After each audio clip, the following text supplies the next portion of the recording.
eisernen Besen auskehren und alle diejenigen, die ausschließlich wegen ihrer roten oder schwarzen Gesinnung und zur Unterdrückung aller nationalen Bestrebungen in Amt und Würden sitzen, hinausfegen. Und deshalb tu dir gut daran, diese mitternächtige Stunde den Ungeist der Vergangenheit, sondern auch ein Mensch des Charakters sein. Und dazu wollen wir euch parmi les fanatiques.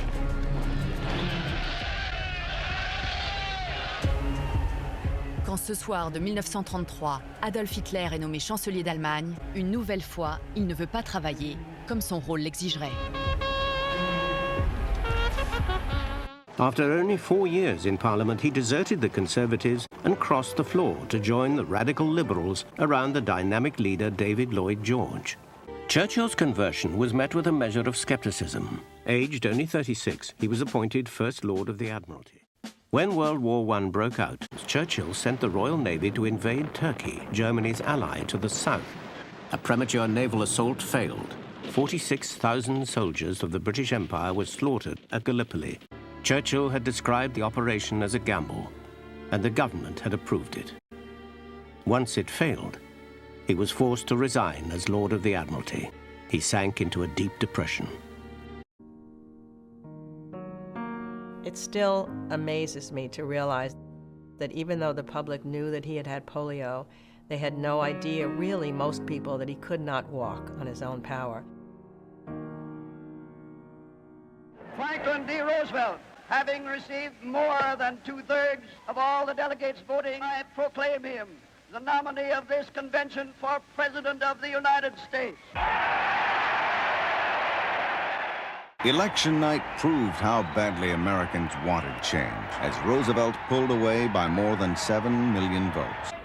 It looks, my friends, like a real landslide this time. On January the 30th, 1933, Hindenburg appointed Hitler Chancellor. Letter of appointment. In the name of the Reich, I appoint Herr Adolf Hitler to be German Chancellor. Berlin, January the 30th, 1933. President von Hindenburg. A huge torchlight procession. Now, German nation, give us 4 years, then you can judge and sentence us. Adolf Hitler, February the 10th, 1933. I cannot divest myself of my faith in my people and stand firmly by the conviction that the hour will come at last when the millions who curse us today will stand by us, and with us will hail the new, hard-won and painfully acquired German nation that we have created together, the new German Reich of greatness and power, glory and justice. Amen. Adolf Hitler, Reich Chancellor. With the so-called Enabling Act, Hitler demands extraordinary powers for himself and his government, thus paving the way for a dictatorship. Let me assert my firm belief that the only thing we have to fear is fear itself.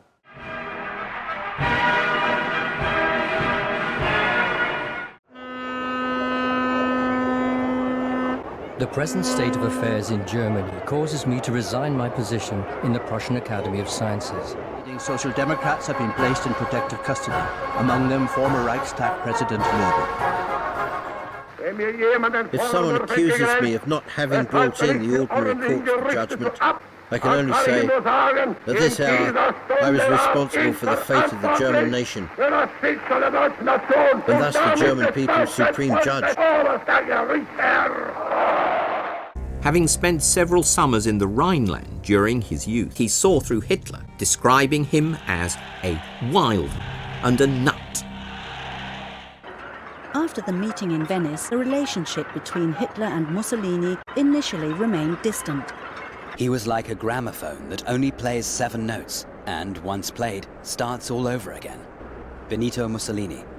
Wednesday, October the 17th, 1934. A law has been made. Hitler will remain the leader of the German people for life.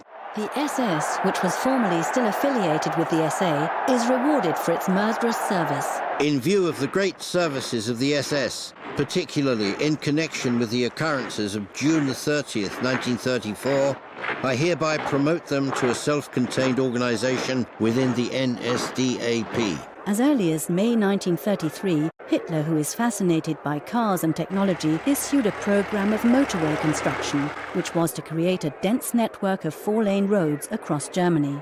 There are about 1,500 kilometers of motorway under construction in autumn 1934. Hitler had publicly demanded that the German automobile industry develop an economical and inexpensive passenger car. Mussolini was determined to change the nature of Italians and make them dynamic and instinctively aggressive.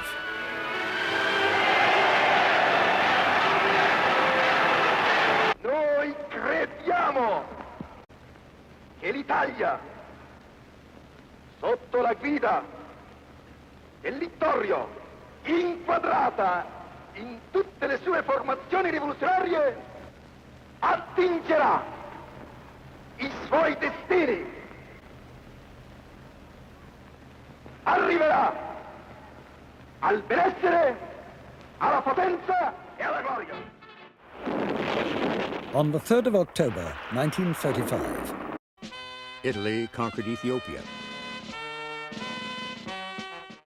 Without a declaration of war and without warning or justification, civilians, including vast numbers of women and children, are being ruthlessly murdered with bombs from the air. Many in America want to remain isolationist.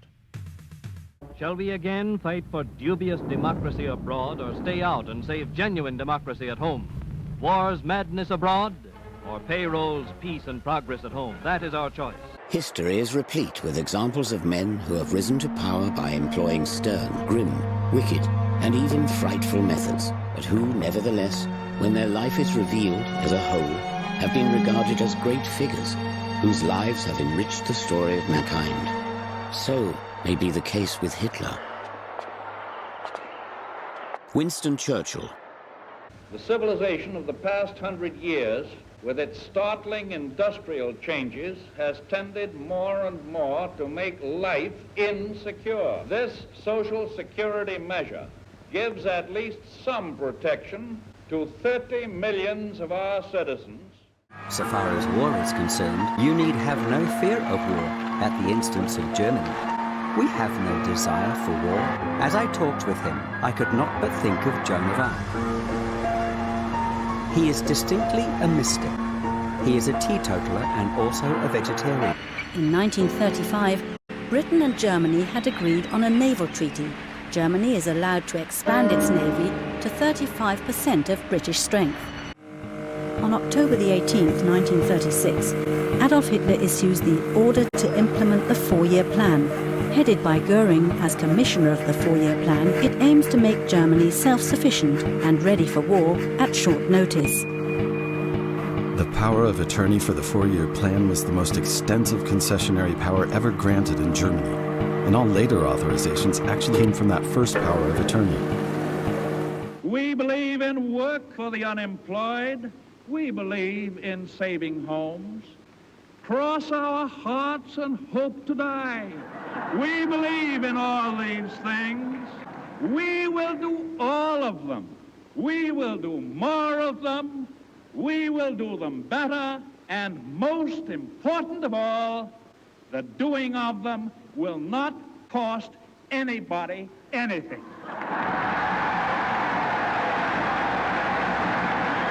In 1936, they seize on British and French political weakness to reoccupy the Rhineland, stripped from Germany after World War I.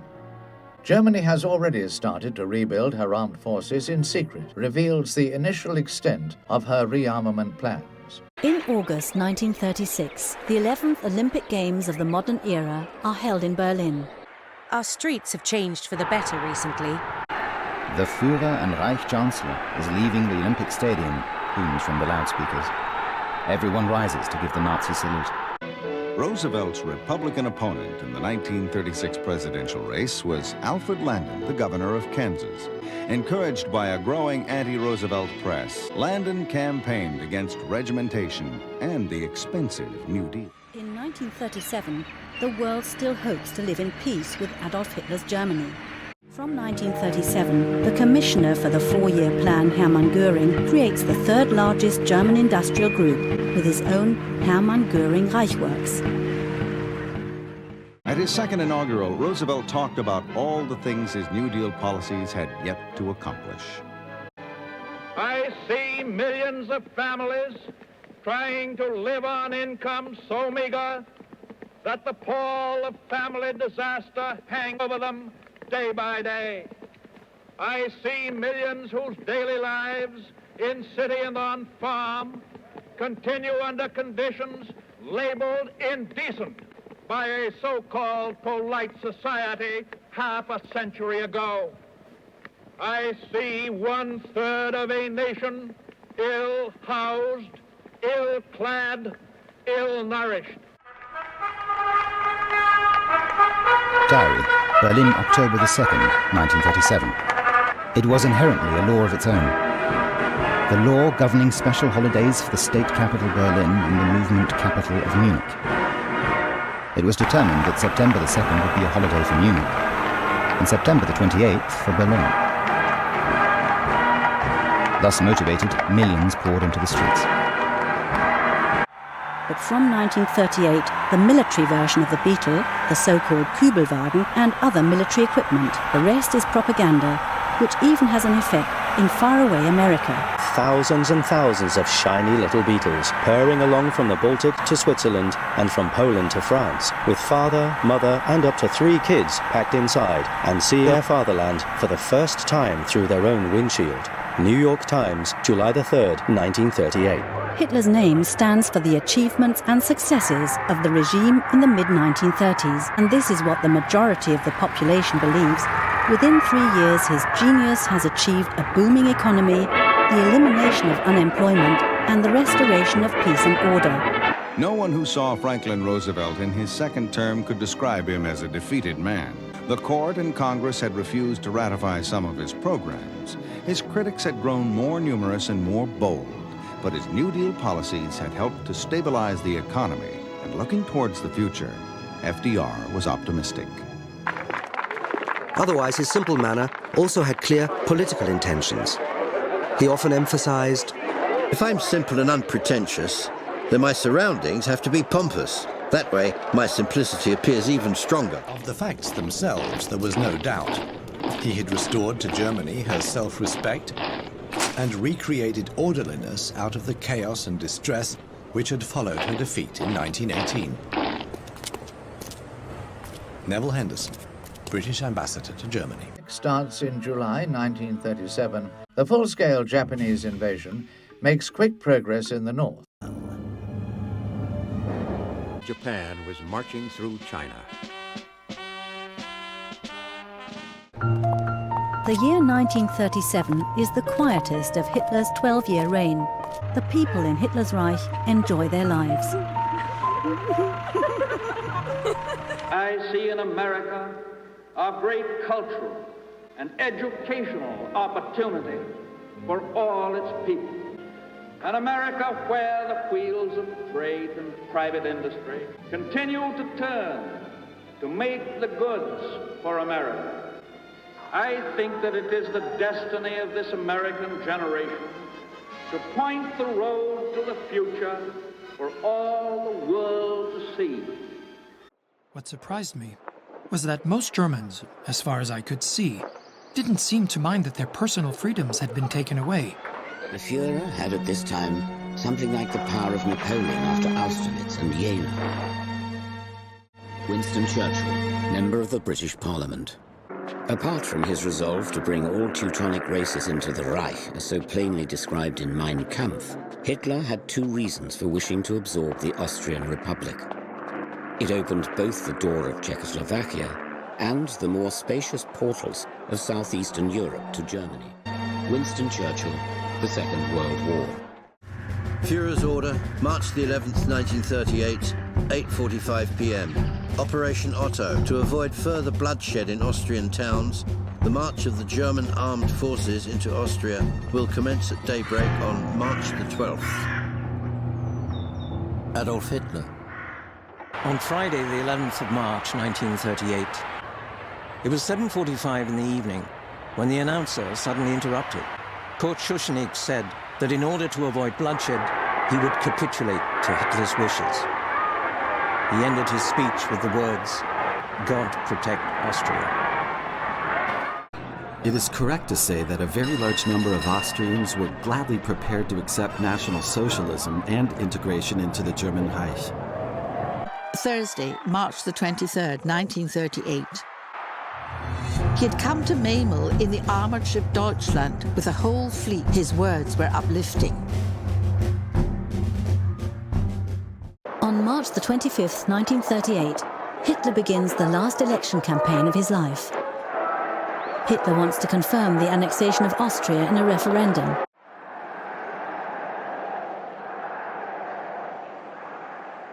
Evening of April the 10th, the referendum results are announced. 99.75% have voted for the Anschluss. Swastika flags flew on the streets of Sudeten German districts and cities. Hitler demanding the Sudeten German portions of Czechoslovakia. September the 28th, 1938. Tomorrow, a meeting in Munich between Hitler, Daladier, Chamberlain and Mussolini. 8 months before, Chamberlain had rejected a proposal by Roosevelt for an international conference to save the peace. In spite of the harshness and ruthlessness I thought I saw in his face, I got the impression that here was a man who could be relied upon when he had given his word. Neville Chamberlain, British Prime Minister, letter to his sister. The Führer says, as a private person, I would never break my word. As a politician for Germany, if necessary, 1,000 times. The negotiations in Munich have had a happy ending. The Czechs have to pull out of the Sudetenland tomorrow. Hitler, our Prince of Peace. Germany has given British and French permission to seize the German-speaking areas of Czechoslovakia by the Munich Agreement of September 1938. Later, Mussolini would recall with pride how Chamberlain had licked his boots. Churchill denounced it as an unmitigated defeat. Churchill was obsessed with the Nazis, but his warnings went unheeded. His credibility had been eroded by his own excessive rhetoric. He really debased the language of alarmism by depicting Gandhi, for example, as such an evil, sinister figure, when it came to then describing Hitler or Mussolini. People didn't believe him. As Hitler entered German-speaking Czechoslovakia, Churchill condemned those leaders who had thrown a small nation to the wolves. The increasingly heady atmosphere of the days of the occupation has already ebbed away. Nevertheless, one has to say that National Socialism has been accepted everywhere. Soon after the occupation, we received letters from relatives of refugees, mostly comrades, that clearly showed that they too had been convinced by National Socialism. The genius of the Führer and his determination not to shrink even in the face of war have again achieved victory without the use of force. November the 10th, 1938. Meeting in the Ministry of Aviation. Göring again openly expressed his reluctance, but nevertheless issued an abundance of repulsive regulations. Things like Jews should not visit theatres, museums, and beach resorts. Göring said himself in the meeting he wouldn't want to live in Germany as a Jew anymore.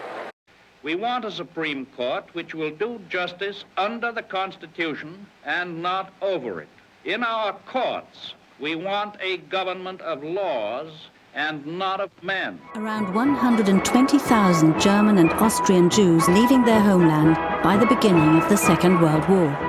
Hitler is convinced that Great Britain and France want to avoid a war. Will he go further?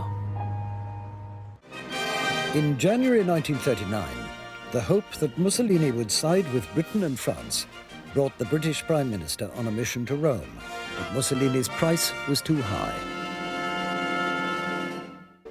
4 months later, Mussolini's foreign minister, Count Ciano, arrived in Berlin to sign a full-scale military alliance with Hitler. The German occupation of Prague 2 months earlier had caught Mussolini unawares. Briefly, he had considered switching to the side of Britain and France, but it made more sense to stay with the stronger side.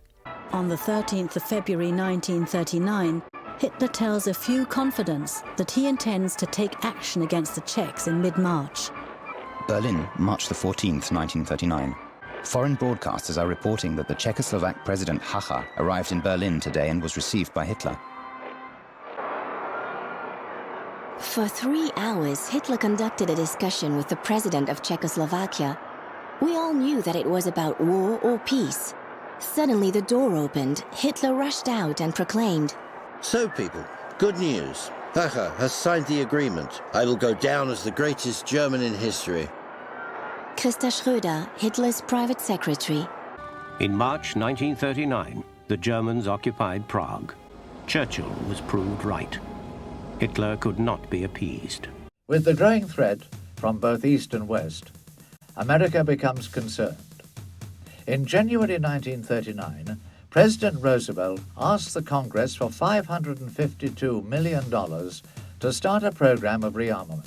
In January and May of the following year, the President calls for about $3.4 billion to boost national defense.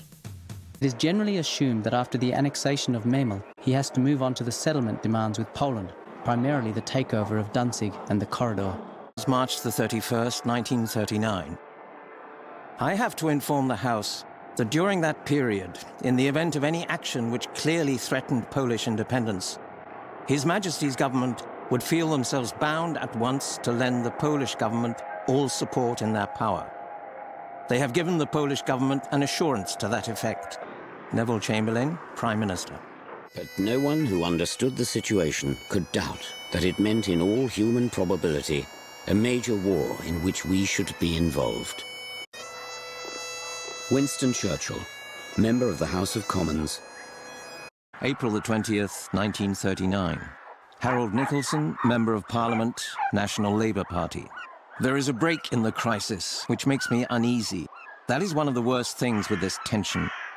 If Hitler doesn't do anything, we all become uneasy. And if he does do something, we all get frightened.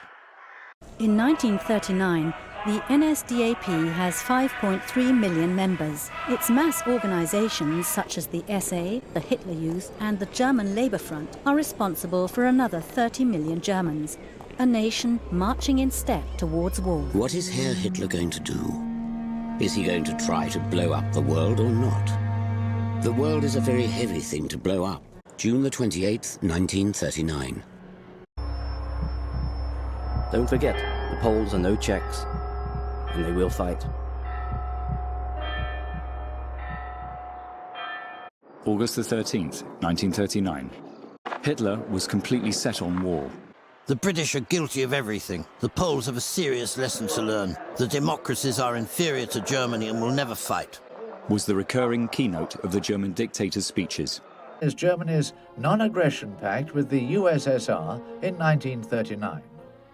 Signed by the German and Soviet foreign ministers Joachim von Ribbentrop and Vyacheslav Molotov, this treaty opens the way for the forthcoming German invasion of Poland.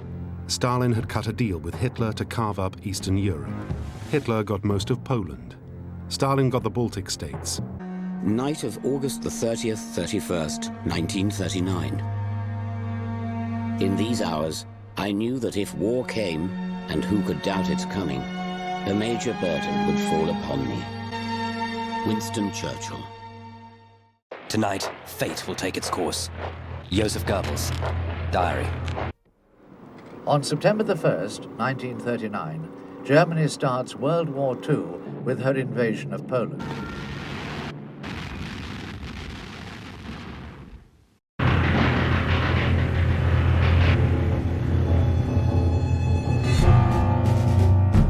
September the 1st, 1939, Friday, 7th day of mobilization, 6:30 a.m. Border overrun everywhere. 10 a.m., the Führer's Reichstag speech. I have once more put on that coat that was most sacred and dear to me. I will not take it off again until victory is secured, or I will not survive the outcome. Now we are at war. God grant that not everything good and valuable should perish. And entered the next room, where Hitler was sitting at his desk, while Ribbentrop stood at the window. I remained some distance from Hitler's desk, and slowly translated the ultimatum of the British government. When I finished, after a while, he turned to Ribbentrop. What now? Ribbentrop replied with a quiet voice, I suppose the French will issue an identical ultimatum within the hour. As my job was now finished, I left and told those waiting outside, in 2 hours, a state of war will exist between England and Germany. Goering turned to me and said, If we lose this war, then may heaven have mercy on us. When France and Great Britain declared war on Germany on September the 3rd, Neville Chamberlain broadcast to the nation.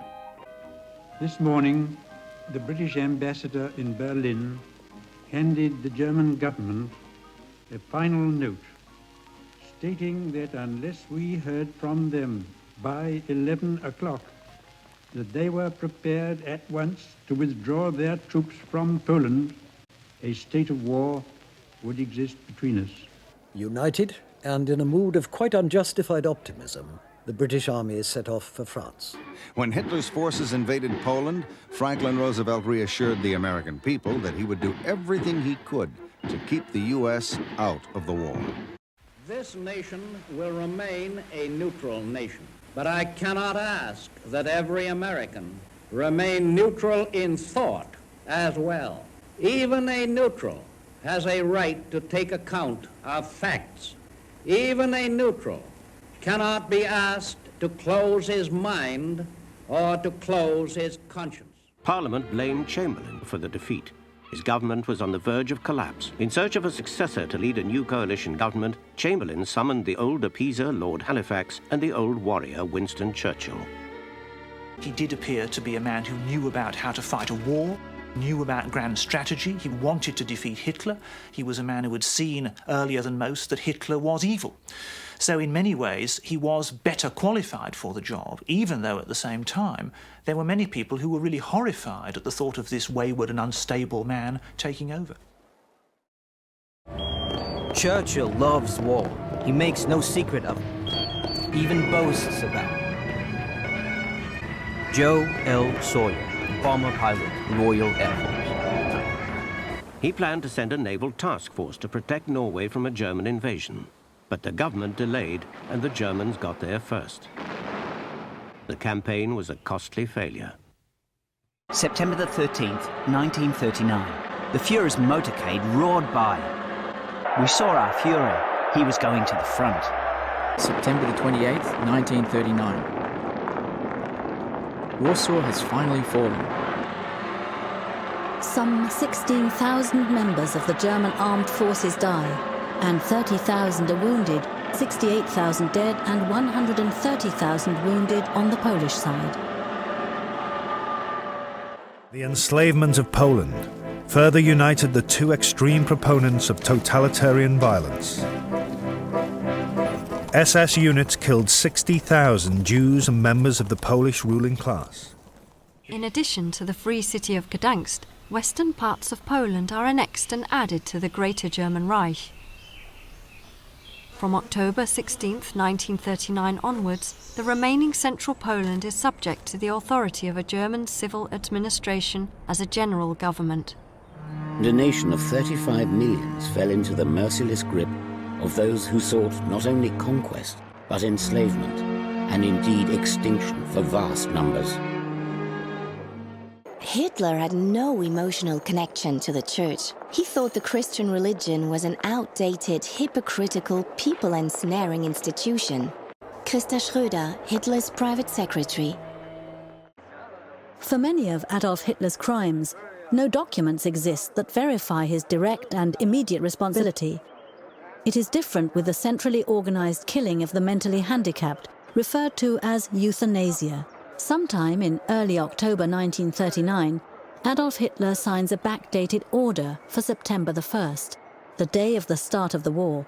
With his signature, he authorizes Philipp Buhler, the chief of the Führer's chancellery. There was a railway line that ran directly to the Auschwitz and Sobibor death camps in Poland. In just 1 month, 11,000 were taken to the death camps. The latest research findings are that in autumn 1941, Heinrich Himmler, after consultation with Hitler, gives the order to kill all Jews in central Poland if they cannot be used for forced labor.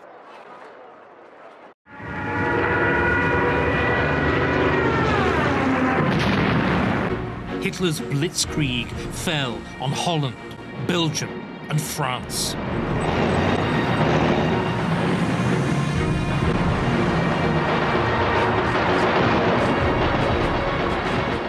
Et de combat, la Pologne, le Danemark, la Norvège, la Belgique, la Hollande et la France sont envahies.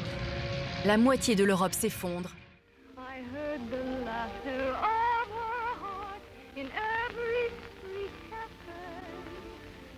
Hitler had succeeded in conquering most of Europe. Winston entered number 10 to face the greatest crisis in Britain's history. Winston Churchill said that all his past life had been preparation for a moment of destiny. He was a man of genius, and like all men of genius, there are dark patches and there are bright patches. There was this invaluable streak of, some would say, ruthlessness, some would say vulgarity. Churchill was often accused throughout his life of being an opportunist, and as Lord Beaverbrook once said, he'd held every opinion on every question. There appeared to be a sense in which he could just change his mind all the time, and that in that sense he really did appear to be an unscrupulous and unprincipled adventurer. On the other hand, there were, I think, certain things that Churchill did believe in all the time. He did believe in the greatness of Britain. He did believe in the British Empire. He did believe in a certain sort of parliamentary democracy. On May the 10th, 1940, the day Winston Churchill became Prime Minister, Hitler, with his Eastern Front secured by Stalin, launched his blitzkrieg to the west. The British were driven from the continent. For Hitler, victory had lanced a boil. Germany's defeat in the First World War had been avenged. Nikita Khrushchev, later Russia's Prime Minister, recalled Stalin's reaction to Hitler's lightning victories. I remember being with Stalin. He was extremely nervous. He was racing around, cursing like a cab driver. He cursed the French. We shall fight on the seas and oceans. We shall fight with growing confidence and growing strength in the air. We shall defend our island, whatever the cost may be. We shall fight on the landing grounds. We shall fight in the fields and in the streets. We shall fight in the hills. We shall never surrender. Less than 3 weeks later, Churchill gave the order to evacuate the British Army, trapped by the advancing Germans against the sea at Dunkirk. Now Britain stood alone. Churchill had nothing to hurl at the enemy, save words of defiance. Hitler could not defeat Britain in the air, but he determined to break its will. In 1940, at the height of the London Blitz, German bombs killed 7,000 civilians in one single month. The Battle of Britain was raging. If Hitler wanted to conquer Britain, he needed command of the skies. Throughout the summer of 1940, the struggle for air supremacy was played out above the English Channel in southeast England.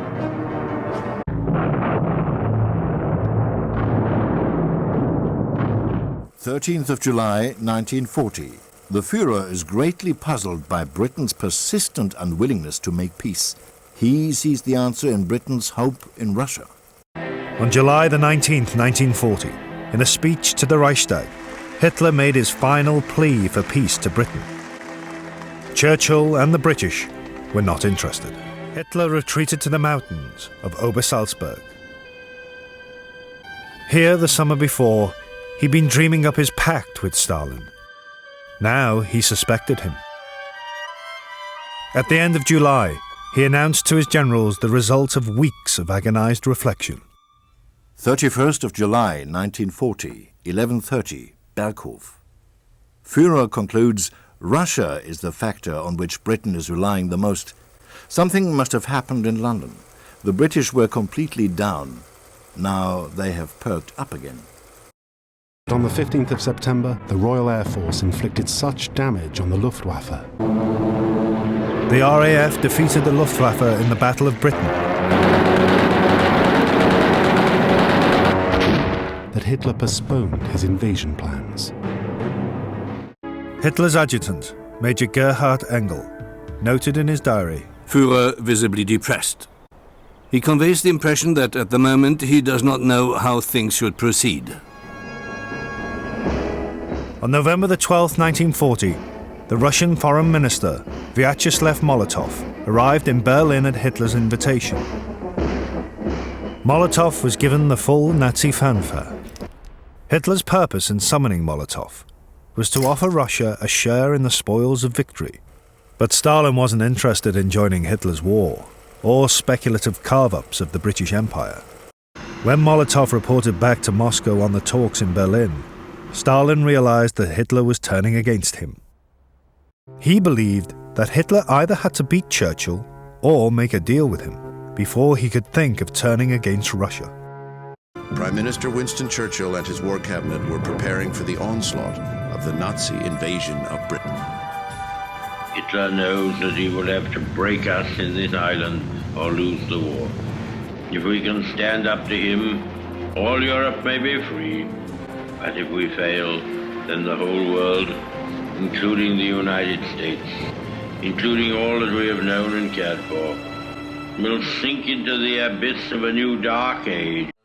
The collaborationist Vichy regime in France yields to Japanese pressure, and in September 1940 allows the Japanese to occupy northern Indochina. The arrival of Japanese troops in northern Indochina positions her to threaten Thailand and, in the long term, Malaya. The first peacetime draft in American history. They finally enacted the Selective Service Act in September 1940. On September the 27th, 1940. On this date in Berlin, the Axis Pact is signed for Italy by Count Ciano, for Germany by von Ribbentrop, and for Japan by the Japanese ambassador in Berlin. The pact demands mutual assistance in the event of any of the signatories is attacked and accords Japan primacy in Asia. Though FDR, he was constrained by a pledge given on the eve of his third election for the presidency in 1940. I have said this before, but I shall say it again and again and again. Your boys are not going to be sent into any foreign war. A popular promise made in the pursuit of power.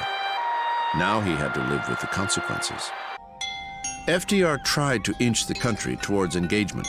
The previous summer, he supplied Britain with a few mothballed destroyers, though not enough to influence the course of the war. Roosevelt needed time to think, to find a way through the fog of war. In early December, the White House announced that the president and his principal assistant, Harry Hopkins, were going to the Caribbean on a vacation. Why is the President of the United States going off on a fishing trip, virtually incommunicado? Time was running out. Churchill decided to make one last desperate personal appeal to the frustratingly elusive American president. Churchill always said it was the most important letter he wrote in his life, not only to Roosevelt, but to send Roosevelt a completely honest, detailed account, I think the letter's some 20 pages, a detailed account of exactly what Britain's position was, which meant exactly what our weaknesses were. On December 9th, 1940, a seaplane touched down in Caribbean waters. Aboard, the 20-page letter that would decide the fate of the British Empire. Franklin Roosevelt read it over and over again without comment. Churchill's message to the U.S. president was simple. Britain was bankrupt. After battling for 5 months to prevent a Nazi invasion, she could no longer pay for the weapons she needed to stave off defeat. Suddenly, one day, he gets with Hopkins and he starts talking about what if. What if we were to give them the ships and planes and to lend it to them? It was classic Roosevelt. No one was consulted, not even Henry Stimson, the 74-year-old New York banker Roosevelt had nominated a year earlier to be his Secretary of War. 3 weeks after his return from the Caribbean, the president made an appeal for public support on the radio. If Great Britain goes down, the Axis powers will control the continents of Europe and Asia and Africa and Australasia and the high seas. It is no exaggeration to say that all of us in the Americas would be living at the point of a gun. We must be the great arsenal of democracy. For us, this is an emergency as serious as war itself. It was a brilliant political maneuver. By leasing rather than selling the British the equipment, he avoided a congressional vote of authorization he might well have lost. Roosevelt was well aware of the political risk of tying his presidency to the British cause. He needed reassurance that Winston Churchill was the right man to carry both their burdens. Roosevelt could not be sure what all those stirring and wonderful speeches that unto this hour give us gooseflesh might have just been classic Churchillian bombast on the road to disaster. In early 1941, he told Politburo members, "We must cherish no illusions. Fascist Germany is clearly preparing for an attack on the Soviet Union.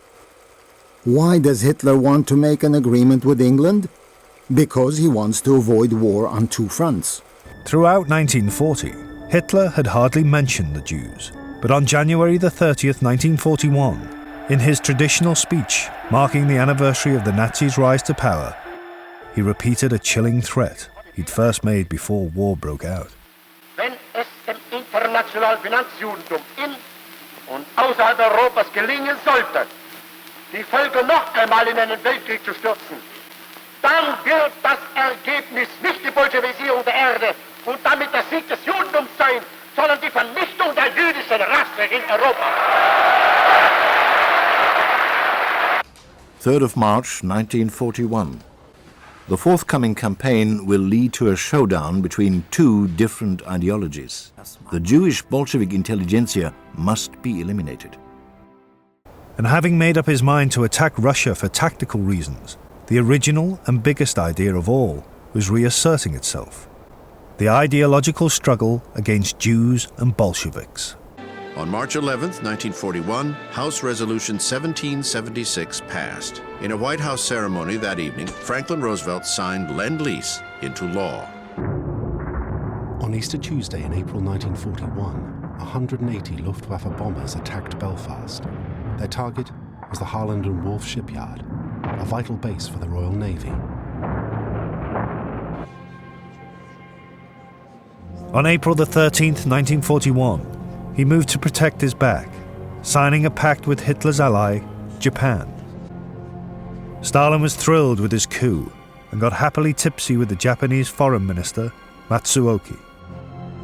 But he was still following his double strategy. As he said goodbye to Matsuoka, the German military attaché in Moscow was present.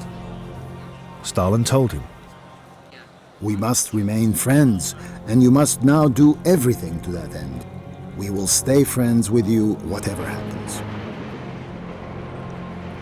In April 1941, Stalin received his second letter from Winston Churchill. Churchill told him the British had received intelligence reports of German troop movements, which could only be preparations for a Nazi attack on Russia. Stalin was instantly suspicious, not of Hitler, but of Churchill. He told his army chiefs, "Britain is threatening us with the Germans, and threatening the Germans with the Soviet Union." Then on May the 10th, 1941, in one of the war's strangest moments, Hitler's deputy, Rudolf Hess, took off from Germany in a Messerschmitt fighter, flew across the North Sea and parachuted to the ground in Scotland.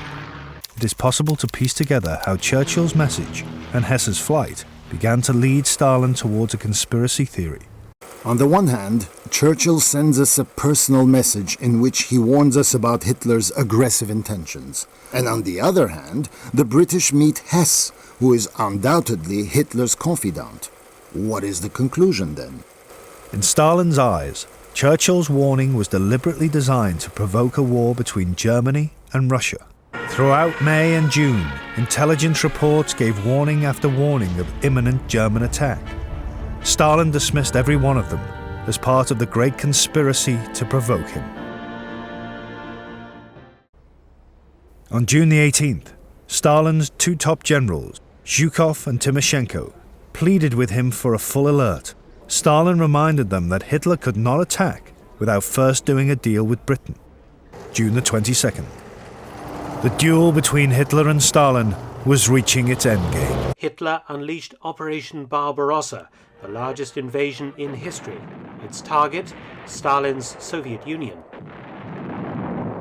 Hitler attacked along an 1,800-mile front from the Baltic to the Black Sea.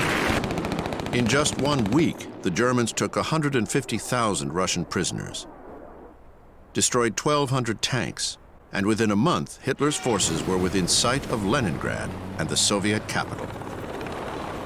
Now the ideology with which he had set out 20 years before had once again taken pride of place. Stalin had lost the mind game. Hitler had outwitted him. But Hitler would be the eventual loser.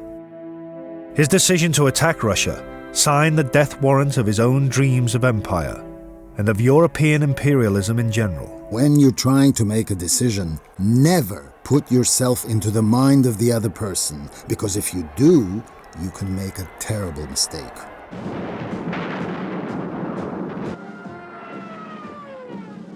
It was the heaviest, fastest, most merciless assault ever launched. As the German army entered Riga on the 1st of July, they were greeted by delirious crowds. Other than being detested as invaders, the Germans were welcomed as liberators. Even Jews waved their red and white Latvian flags. Among them, the Latvian Jewish Vestamanis family. They would soon discover the Nazis' real intentions. To get reliable supplies of oil, Japan would have to invade her neighbors to the south.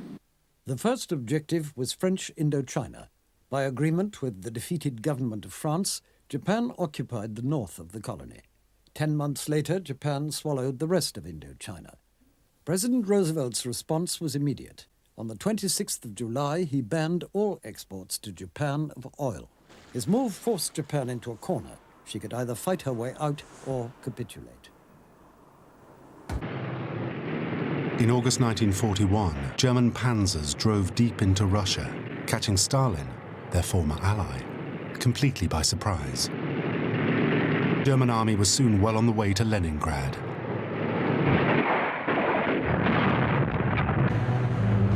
They were involved in the savage siege of Leningrad, and they then fought for the oil fields of Grozny as part of Hitler's push to Stalingrad. It swept through the farms of the Ukraine and Belarus, heading for Kiev, Smolensk, Leningrad, Moscow, intending the utter extinction of the Soviet state and the Russian people. That was Hitler's plan.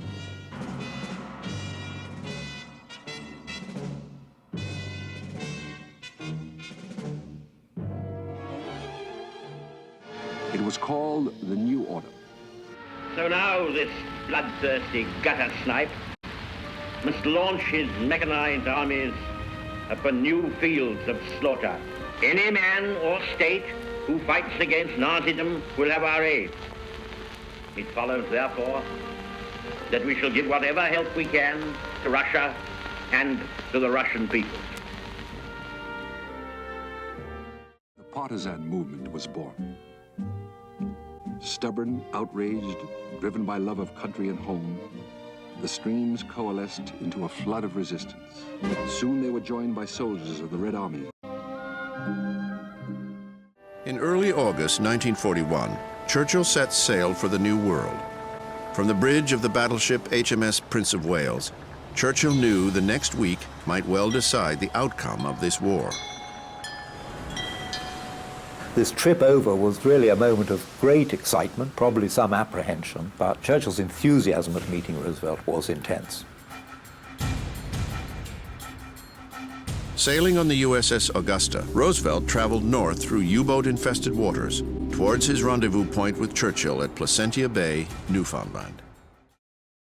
On August 9, 1941, Roosevelt and Churchill finally met face to face. For 3 days, the leaders alternated meetings aboard the two warships. He was very struck by Roosevelt's courage and fortitude. The fact that Roosevelt made such an effort, I mean an incredible physical effort to go from ship to ship and to even stand unaided on the quarterdeck at the meeting. It meant a lot to Churchill. The conference produced the first joint declaration of the war. Churchill, so determined to ingratiate himself with his new ally, reluctantly signed what became known as the Atlantic Charter, a document that promised liberation for nations struggling under the yoke of Western colonialism. It was a direct attack on the British Empire. The Prime Minister reluctantly went along, rationalizing that without American help, there would be no empire to defend. On August 10th, Churchill choreographed a church service on the deck of the HMS Prince of Wales. They sing, O God, our help in ages past, Eternal Father strong to save, and onward Christian soldiers. The lesson is from Joshua, which was the universe he would most want to protect from harm. As FDR's ship sailed away, the Prime Minister turned to an aide and remarked that it had been a great hour to live. Psychologically, I think it made people think in terms of us together. It was a very, very excellent PR move, especially on Churchill's part. But to Churchill's dismay, the Americans still showed no signs of entering the war. The central issue remained. Would Roosevelt get into the fight against Hitler soon enough to make a decisive difference? Then, on September 4th, an event out in the mid-Atlantic appeared to hand Roosevelt the pretext he needed. A German submarine fired on the USS Greer. I tell you the blunt fact that the German submarine fired first upon this American destroyer without warning and with deliberate design to sink her. In late summer 1941, Roosevelt turned to the military. He asked them to estimate how many men it would take to defeat Hitler and how long before U.S. forces could launch a counterstrike across the English Channel. The top-secret report, presented to Roosevelt at the beginning of December 1941, was codenamed Rainbow 5. To fight the war against Germany, Rainbow 5 called for the creation of a 5 million-strong expeditionary force. Those men would be ready to lead an invasion across the English Channel by the summer of 1943. Within days of the Nazi attack on Russia, Lithuania and Latvia had been overrun, and the Germans were moving deliberately on Leningrad with over 1 million troops, 600 tanks, and 1,000 planes. Nazi panzer divisions smashed into ancient Pskov, crushing everything in their path. The German Army Group Nord was expected to conquer Leningrad in 4 weeks, by July 21st, 1941. On the ground were the 16th and the 18th Field Armies and the 4th Tank Group of the Wehrmacht. Hitler was determined to capture Leningrad quickly and then send the same forces to envelop Moscow. Hitler predicted, at the first blow, the Russian army will experience a defeat greater than the one suffered by the French army. Air attacks on Leningrad had begun September 6th, but the first intensive raid was September 8th. The Germans came that night in 2 main waves. The first wave at 6:55 p.m. dropped over 6,000 incendiary bombs. 10:35 p.m., a second wave of bombers dropped high explosive bombs of 500 to 1,000 pounds.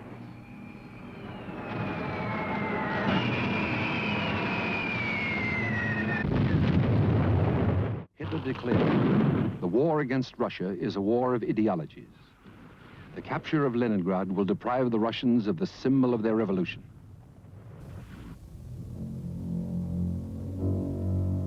Von Halder, chief of the German General Staff, von Halder concluded that the Russian campaign was won. The fascists broke through the defenses, cut across the railroads, and reached the shore of Lake Ladoga. Leningrad was besieged. In a final effort to save Leningrad, Stalin ordered Marshal Zhukov to the beleaguered city. The situation was almost hopeless. Zhukov reached out for more reserves. The sailors of the Baltic Fleet were called out to fight as infantry battalions. Zhukov pulled together a striking force of 50,000 men and launched his counterattack. He ordered, hold or die. By September the 26th, though the city remained surrounded, the German advance had been stopped. This was the first Russian success. In the meantime, Hitler ordered von Lieb's panzers to disengage from Leningrad and move south for the attack on Moscow. The siege guns stayed. The Army Minister, General Tojo, now took over the government. General Hideki Tojo reads the imperial rescript issued in the name of the Emperor Hirohito. The rescript declares a state of war. It also calls on the Japanese people to shoulder the burden of sacrifice that will be necessary to secure the future of the Japanese Empire. It urges them to struggle for the fate of the Far East. The deadline for negotiations was extended to the end of November. On December 4th, 3 days before Pearl Harbor, the Chicago Tribune came out with gigantic headlines, Roosevelt's war plan. This was supposedly a plan that armed services all agreed with, and it was a huge uproar, this war plan. It was a fantastic gamble on Roosevelt's part. A gamble because General Albert Wiedemeyer, the original architect of the plan, became convinced that the president was responsible for the leak. Wiedemeyer believed this was part of Roosevelt's clandestine campaign to get Germany to declare war on the United States first. 3 days later, Roosevelt would have his war, but not the one he expected or wanted to fight. We interrupt this program to bring you a special broadcast. The Japanese have attacked Pearl Harbor in Hawaii from the air. The attack shattered America's sense of invulnerability.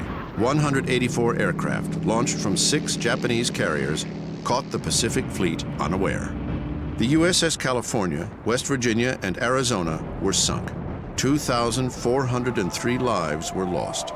Roosevelt and his generals did suspect the Japanese might try something, but not an attack of this scale and not directed at the heart of America's Pacific Fleet. The attack transformed the American political landscape. Isolationism collapsed overnight. Yesterday, December 7th, 1941, the United States of America was suddenly and deliberately attacked by naval and air forces of the Empire of Japan. No matter how long it may take us, we are now in this war. We're all in it, all the way. To overcome this premeditated invasion, the American people in their righteous might will win through to absolute victory. On the same day that the Japanese Navy strikes Pearl Harbor, the Japanese Army starts a series of concerted offensives against the Allied powers in Southeast Asia. On the mainland, elements of Lieutenant General Yamashita's 25th Army makes amphibious landings on the northern coast of Malaya. Reinforced with armor and extra artillery, the 3 Japanese divisions made good progress to the south. As they quickly reveal in Hong Kong, the Japanese are highly capable, if brutal soldiers, and soon the British and American forces are in severe difficulty. British resistance is weak. December the 10th, when 2 British capital ships, the Prince of Wales and Repulse, are sunk by Japanese land-based warplanes. Already, the British position in Malaya is hopeless, since Singapore's defenses have been built facing the sea rather than landward. The American commander in the Philippines is General Douglas MacArthur, who has been made Field Marshal of the Filipino forces. The Japanese strike the Filipino and U.S. airfields on Luzon. They destroy over 100 aircraft, mostly on the ground. The Japanese start to land on Luzon during December the 10th, 1941. The city is soon bombed, dispiriting the civilian population and disrupting MacArthur's defenses. By now, the airbase at Clark Field has been destroyed. The Japanese take Manila on January the 7th, 1942. Germans had cracked Moscow's first defensive line and captured over 663,000 prisoners from a total of 3 million captured since the start of Barbarossa. Stalin had only about 90,000 men and 150 tanks left to defend Moscow itself. On the 13th of October, the 3rd Panzer Group was only 87 miles from Moscow. But the weather was bad. With heavy rain and snow, German tanks, with their narrow tracks, struggled to cope. Stalin organized 11 new armies that included 30 divisions of tough Siberian troops. In the south, the Soviets stopped the 2nd Panzer Group. On the 2nd of December 1941, a small number of light vehicles and motorcycle combinations reached the township of Khimki, close to the Moscow Ring Road. They were 14 miles from the Kremlin. camouflage and plywood structures had been erected on Red Square to confuse the street layout from the German Luftwaffe, and on the 3rd of December, a Soviet force of local militia, supported by a few T-34 tanks, managed to push them out of Khimki. The German offensive against Moscow stalled. On the 5th of December, the Soviets launched a massive counterattack. By the 7th of January 1942, when the Soviet offensive halted, the Germans had been pushed back between 60 and 150 miles from Moscow. The battle for Moscow was over. On February the 8th, the Japanese crossed the Strait of Johor under cover of heavy air and artillery bombardment. They then advanced across the island towards the city of Singapore, taking many prisoners on the way. By February the 15th, General Percival concedes that all is lost. General Yamashita, known as the Tiger of Malaya, will not negotiate and demands immediate and unconditional surrender. The British have lost almost 139,000 British troops, most of them taken prisoner. 9 days later, Japanese forces invaded the Dutch East Indies. On March the 11th, MacArthur is evacuated from Bataan by PT boat and is sent to Australia. All resistance on Bataan ends on May the 6th. The Allied position in the war against Japan now needs a bold stroke to boost Allied morale and dent Japanese confidence. In a tactically and technically daring move, 16 Mitchell twin-engine bombers are loaded on board the carrier USS Hornet. Lieutenant Colonel James H. Doolittle coordinates the plan with Captain Mark Mitcher of the Hornet. The Army bombers are to take off and bomb Tokyo, 800 miles distant. No destruction of vital targets can be achieved, but the raid will reveal to the Japanese that the USA is very far from being out of the war. The sight of the U.S. Army Air Force's twin-engine bombers clearing the forward end of the Hornet's flight deck and climbing away is, to say the least, remarkable. Halsey calls the mission one of the most courageous deeds in all military history.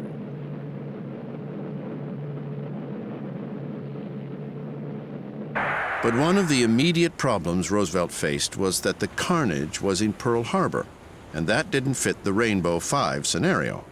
Winning the military over to this European strategy was made significantly easier for Roosevelt when Adolf Hitler declared war on the United States just 4 days after Pearl Harbor.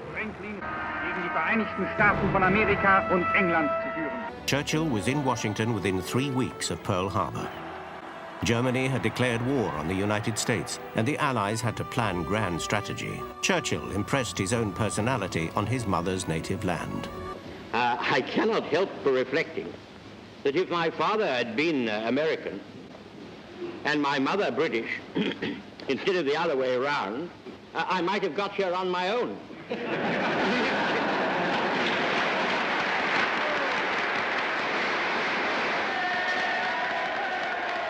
Oh, no.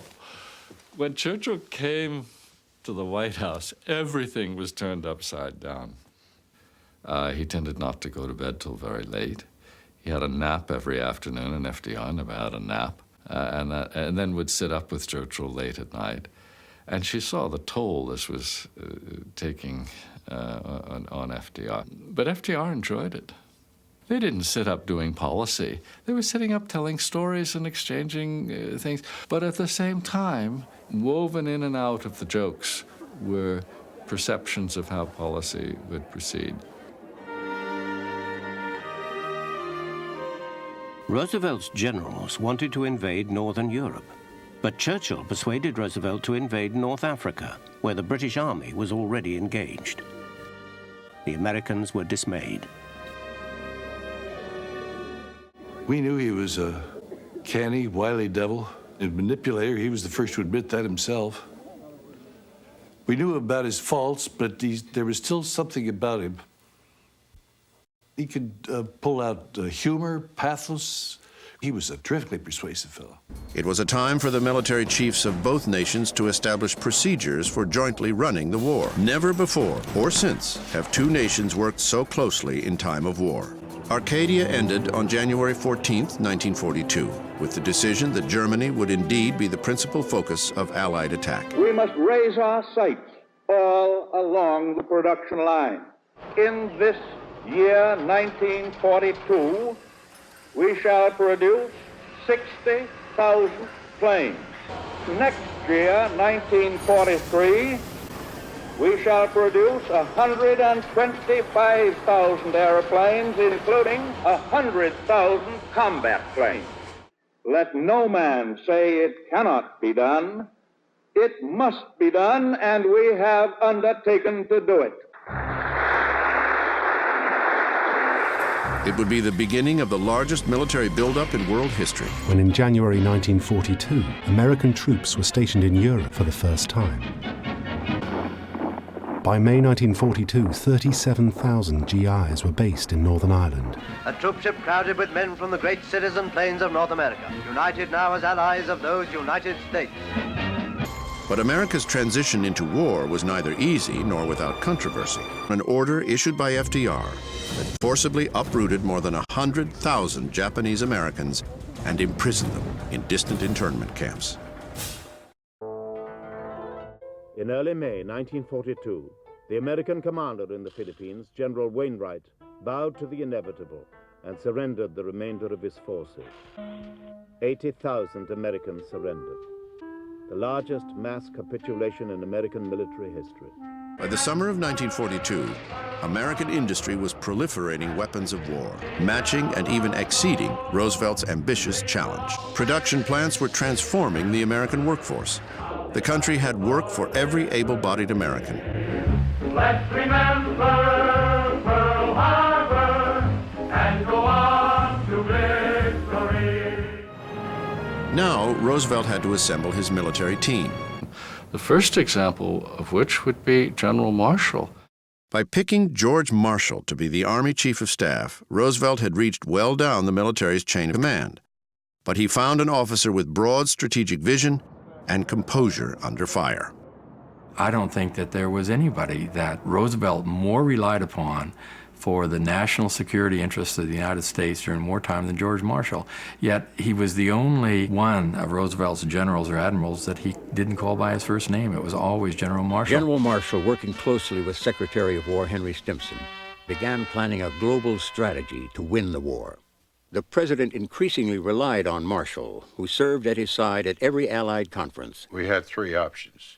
Well, you could make your main effort against Europe, against Japan, or try to do both. And the first decision was we must defeat Germany first. General Marshall was convinced in his mind that the war would never be over until the German war machine was destroyed. But military considerations gave way to political pressures.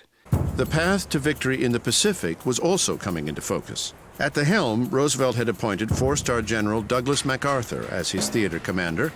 Admiral Chester W. Nimitz leads the Navy-based forces operating over the vast Pacific Ocean areas from his headquarters in Hawaii. In June 1942, Ike was named American commander of the European Theater of Operations. Arms and supplies from the United States and Great Britain came by convoy to this very spot in the harbor of Murmansk. Using its Norwegian bases, the German Navy roamed through the Barents Straits, intent on closing Murmansk, Russia's only northern port that was ice-free year-round. The Germans sent in specialized troops, mountain infantry from Tyrol and Bavaria, supported by Finnish ski troops. The Wehrmacht's successes in Norway had been swift, and the troops were confident. Back in Germany, they enjoyed the newsreels showing how easy it all was, what fun the troops were having in the lands they conquered.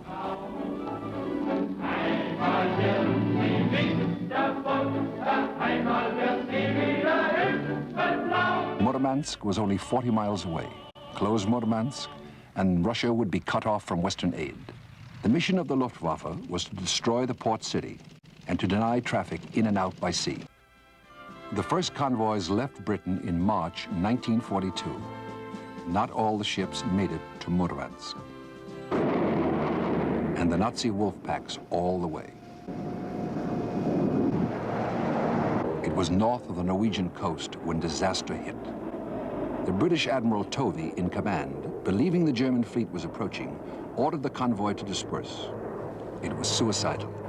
The ships were loaded with tanks, food, shell presses, medical supplies, and thousands of tons of high explosives. The German bombers hunted down their scattered targets one by one. PQ-17 lost 24 of its 37 ships. The Soviets did what they could to help, shepherding the surviving vessels of PQ-17 into Murmansk. But Churchill, deeming the losses intolerable, suspended the convoys. They were not resumed until September 1942, when the days grew shorter. PQ-18 was sent out, a total of 40 ships. The Luftwaffe found PQ-18 far from a friendly shore.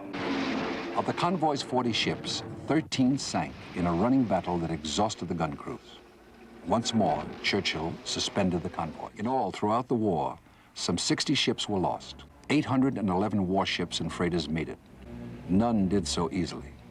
Admiral Yamamoto's plan for Midway is to combine the superior firepower of his battleships with the air power of his carriers to decimate the Pacific Fleet. Nimitz prepares a strategy designed to give his outnumbered forces a tactical edge.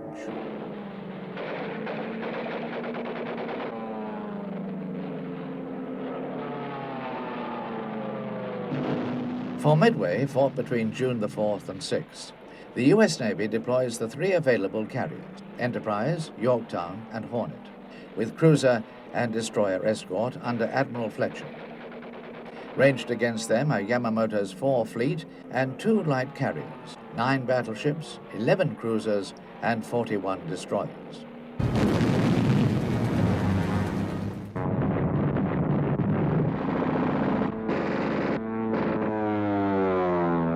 The U.S. loses the fleet carrier Yorktown.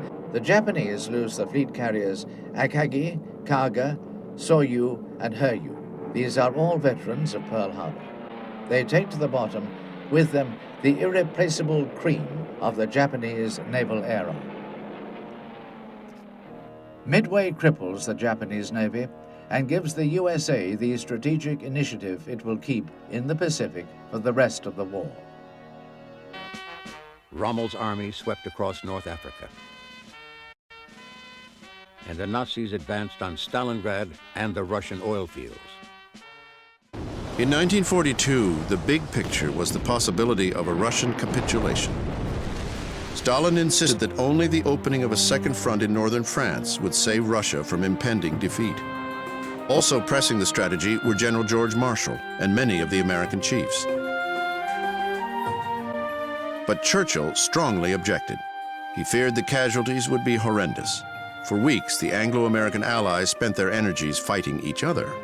There were knockdown, drag-out, bitter fights. The coalition was in crisis before it had undertaken its first joint operation. Churchill would have to take another trip across the Atlantic to prevent a breach with Roosevelt. He had reason to be despondent. Rommel in North Africa had driven British forces back after their earlier successes. For months, the British Empire fought alone as Hitler and his allies extended their tyranny. It is upon this foundation that Hitler, with his tattered lackey Mussolini at his tail and Admiral Darlan frisking at his side, pretends to build out of hatred, appetite, and racial assertion a new order. On June 19th, 1942, the British Prime Minister flew to Hyde Park to bridge the divide separating the two Allied nations. In the library of the Roosevelt family home, FDR and Churchill agreed to push ahead with the development of the Manhattan Project, the joint effort to build an atomic bomb. That agreement had been simple to achieve. But as the leaders sat around the pool at Eleanor's home at Valkill, Churchill tried to convince Roosevelt to commit U.S. troops to a North African landing. It wouldn't require taking on German forces directly. Instead, Churchill was promising an easier fight against the Vichy French. But Churchill not only prevails upon Roosevelt to do this, but he manages, in one of the great act of political wizardry, to convince Roosevelt that the North African operation was Roosevelt's original idea, which was just nuts because it was really Churchill's operation. The American military chiefs of staff dismissed this as periphery pecking. Their objective was to knock out Germany's capacity to wage war by knocking out its industrial establishment. So North Africa, from this strategic perspective, was a great distraction. Churchill's arts of persuasion were severely tested when he journeyed to Moscow to see Stalin with Averell Harriman, President Roosevelt's representative, to tell the Soviet leaders that there would be no second front in France in 1942. They had urgently demanded an invasion of Europe to take the pressure off the beleaguered Russians. Stalin was furious and accused Churchill of cowardice. Churchill responded emphatically. He was annoyed and he lost his temper. Churchill went straight from Moscow to North Africa to confer with his commanders. The British had been badly mauled by Rommel in the desert with heavy losses. It was time to reshuffle the generals and make a fresh start. He put General Montgomery in charge of the whole campaign. Then he turned to what he did best, boosting morale among the troops. Turning point, not just at sea, but on land too. The island of Guadalcanal in the Solomons, the southernmost limit of the Japanese conquest. In August 1942, the Allies returned. For the Americans, it was their first invasion of the war. It was our first offensive in the Pacific, and we went in with only one division.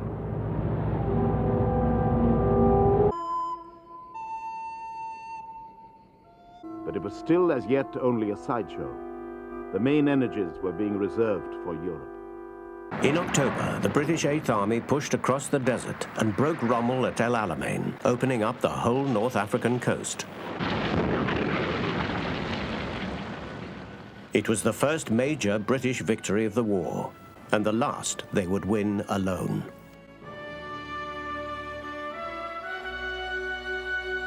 It was the victory Churchill had waited for, and he exulted in the moment. Ah, this is not the end. It is not even the beginning of the end. But it is perhaps the end of the beginning. A month after Alamein, American GIs finally enter ground combat in North Africa. Operation Torch, the North African invasion, began on November 8, 1942. General George Patton, aboard the USS Augusta, oversaw the landing of more than 33,000 Allied forces. Roosevelt was in Hyde Park when he received news by telephone that the assault had begun. An aide noticed that his hand was trembling. He listened, then announced, "We have landed in North Africa. Casualties are below expectations. We are fighting back." After 27 years in the Army, Ike got his first combat assignment in November of 1942. Among the commanders sharing in the victory of Torch was Ike's old friend George Patton. Ike realized that Patton was the most gifted tank commander. The British and American forces had Rommel's Africa Corps surrounded. I cannot tell you when or where the United Nations are going to strike next in Europe, but we are going to strike and strike hard.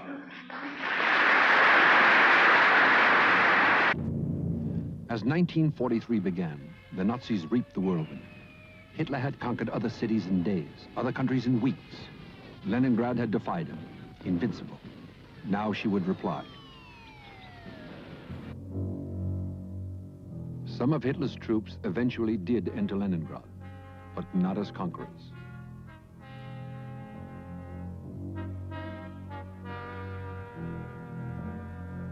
Leningrad had survived an ordeal that had started 6 months before Pearl Harbor and extended until 6 months before the Normandy invasion. The 900-day siege of Leningrad, the longest ever endured by a modern city, had come to an end. Outside, the tide was turning. Stalingrad, the first great Soviet victory. An entire German army destroyed.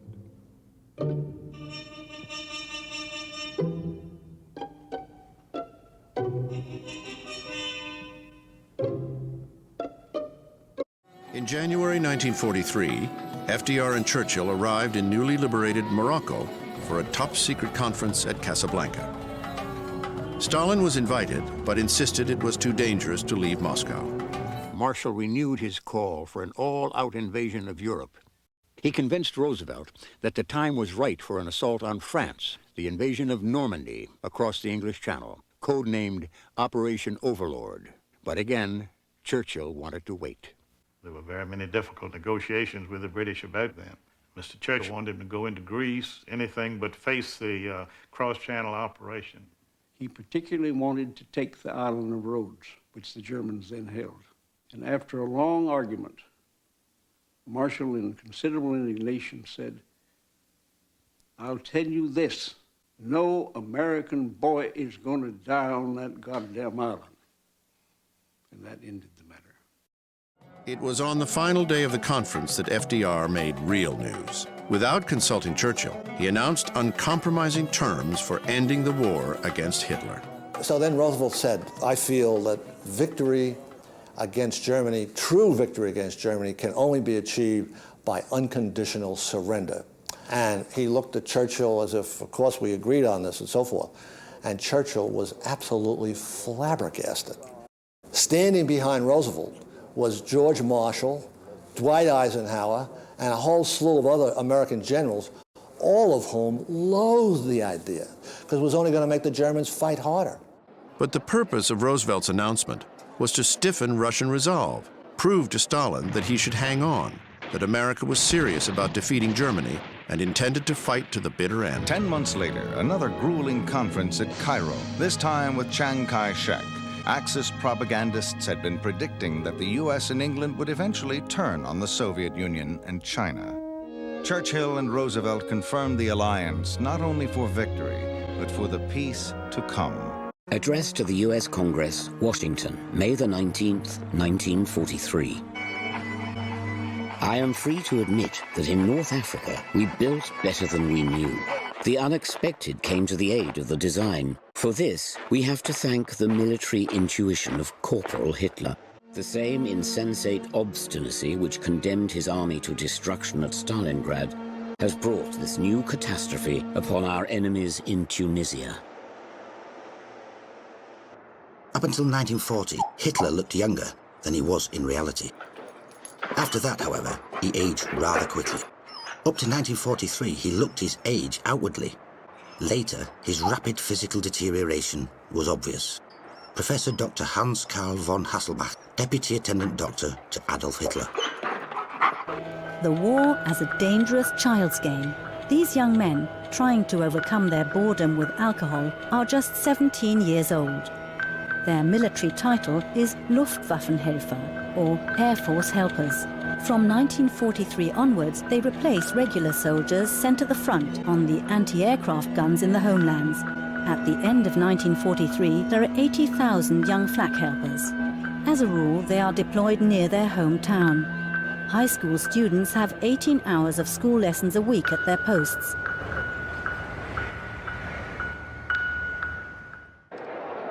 Waldorf von Schirach came on June the 24th, Corpus Christi.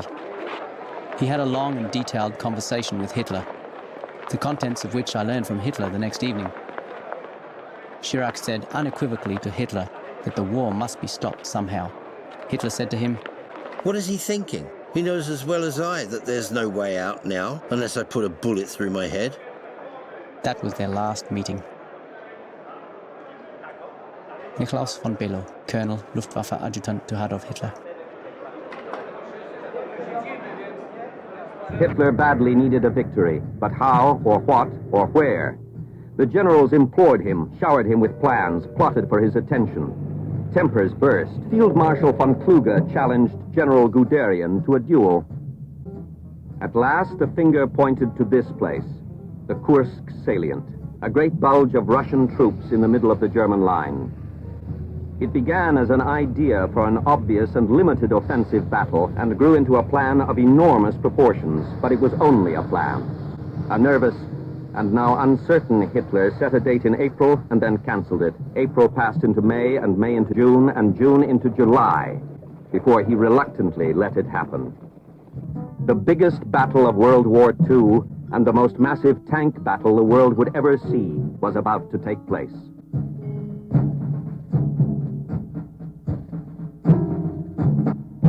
It was no surprise to the Russians. They knew more about Hitler's plan than some of his own generals, the date, the place, the strength, the objective. 17 panzer divisions heaved mightily at the Russian line. A few hours later, the Russians heaved back. 20,000 Russian guns ripped the night into shreds of day. 1,000 banks of Katyusha rockets screamed at the Germans.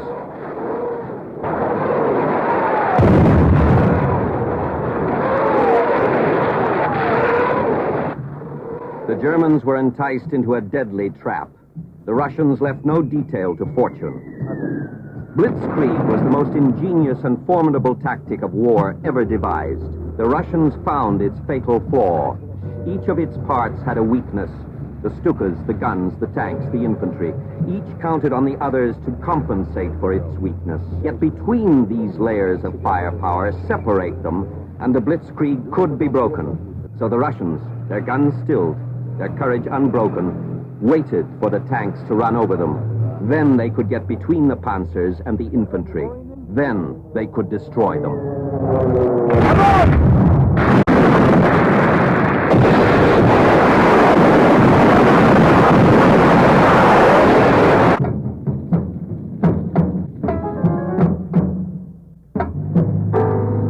In all, 6,100 tanks fought each other on this enormous battlefield. Both sides lost heavily. The Germans lost irreparably. They would never be replaced.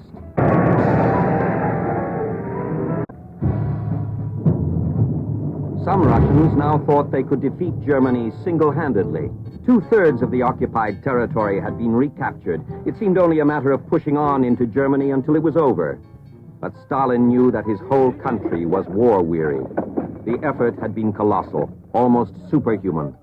These people needed something to cheer them on, and an invasion in the West could do that. Reichsfuhrer SS Heinrich Himmler and the others were now troubled. They responded with new plots, double-cross, and more murder. The men who had to fight on in the name of Nazism knew the sides had changed in the soulless chill of a new Russian winter. Hitler ordered his men to stay and fight. As the fury of the Russian shock armies hit them, they fled, abandoning the sick and wounded. In a week, they found themselves not in Russia, but Estonia, heavy with a misery greater than anything they had known in this miserable war. In the Crimea, the Russians again trapped a whole German army. No retreat.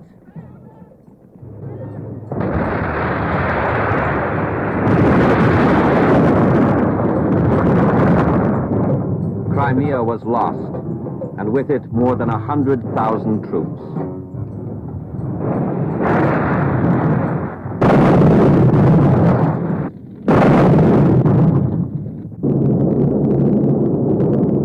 D-Day still hadn't happened, but the skies over German territory were filled with the bombs and bombers of the West, the British by night, the Americans by day. One of the prime targets, the long and dangerous run on the Plesty oil fields in Romania, Hitler's last source of natural petroleum.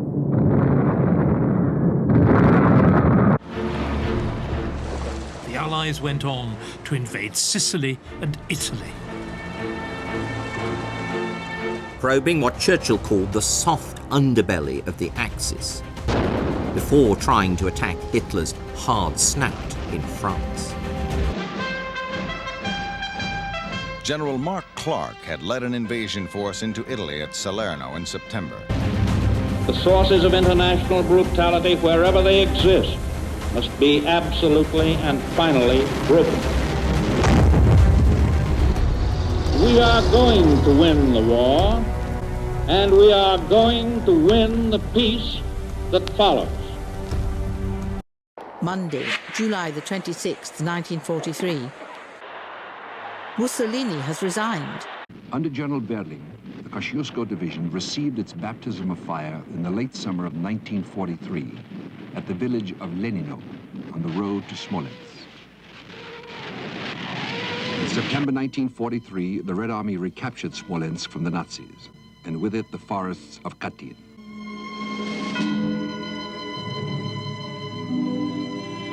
In January 1944, a Soviet committee assembled at Katyn to investigate the Polish tragedy, the massacre of 16,000 Polish officers.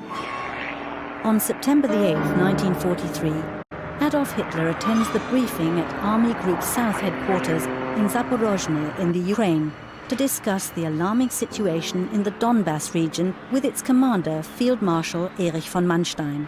In July, with German armoured divisions suffering major losses, the offensive against the protruding Soviet front at Kursk fails. In March, under Manstein's command, the Wehrmacht has been able to stabilise the Eastern Front after Stalingrad with a hard-fought victory in the so-called Third Battle of Kharkov, but subsequently had to vacate the city in August 1943. The retreat begins almost everywhere on the Eastern Front. September the 10th, 1943. Special announcement. We have occupied Italy, encountered only little opposition. The army is being disarmed. On the Soviet front, Russian troops defeated the Nazis at Leningrad and Stalingrad. Hitler's troops were now in headlong retreat as Soviet divisions moved toward the Polish eastern border. The Red Army was driving the Germans out of the Ukraine.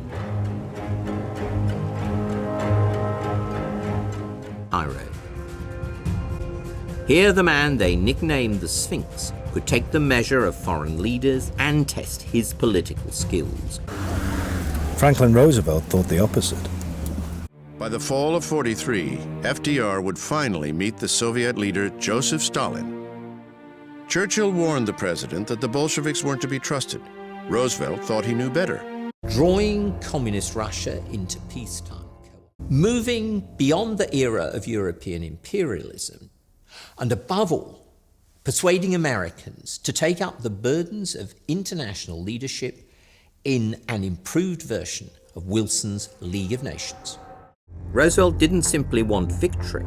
He wanted to shape an enduring worldwide peace and avoid a repeat of the tragedy of Woodrow Wilson.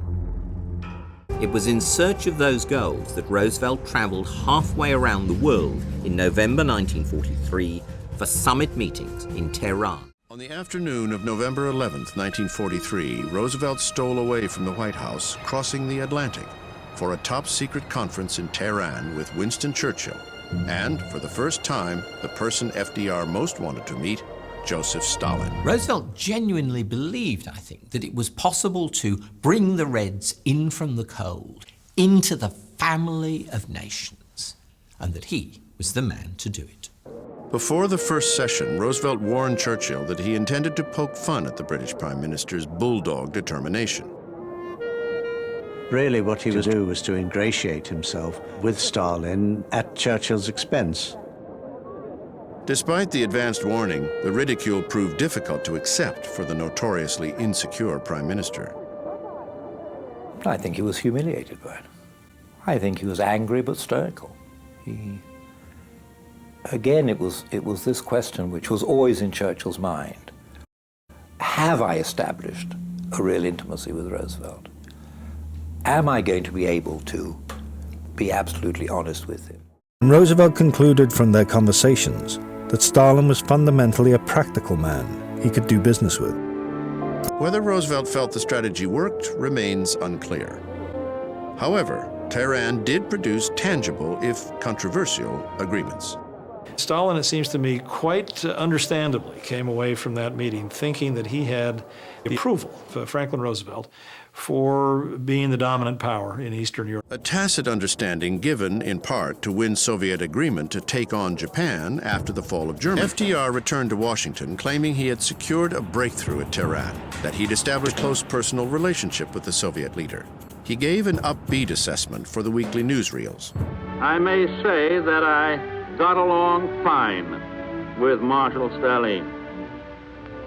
He is a man who combines a tremendous, relentless determination with a stalwart good humor. And I believe that we are going to get along very well with him and the Russian people. Very well indeed.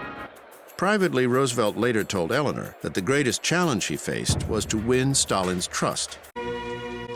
It was time to name the supreme commander for the Allied invasion of France. FDR passed over 366 more senior officers to appoint General Dwight Eisenhower. Roosevelt told his family why. He has the best political mind of all the generals I have. Just 3 years earlier, he was an obscure colonel. But from D-Day forward, he would be among the most famous men on earth. The eyes of the world were on Ike to stay. As 1944 began, Roosevelt was about to face the rigors of yet another presidential campaign. By now, his body was wearing down. His energy and drive were waning. His closest friends feared he might not live to relish the fruits of a battle won. New Year's Proclamation, 1944. The year 1944 will make hard and heavy demands on all Germans. The monstrous events of the war will come closer to crisis this year. We are fully confident that we will endure. Adolf Hitler. The previous night, 1,077 English planes had dropped 3,715 tons of bombs on Berlin. More than 2 million Allied soldiers were camped in the British Isles, assembled for Operation Overlord, the invasion of France. All were poised to crack the Nazi chokehold on Europe.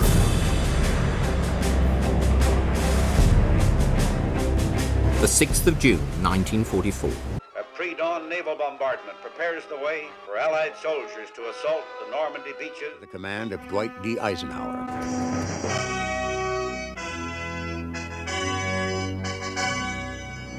Hitler was told of the landing on the morning of June the 6th. He expressed relief when he received the first report and said now it would be possible to beat the enemy.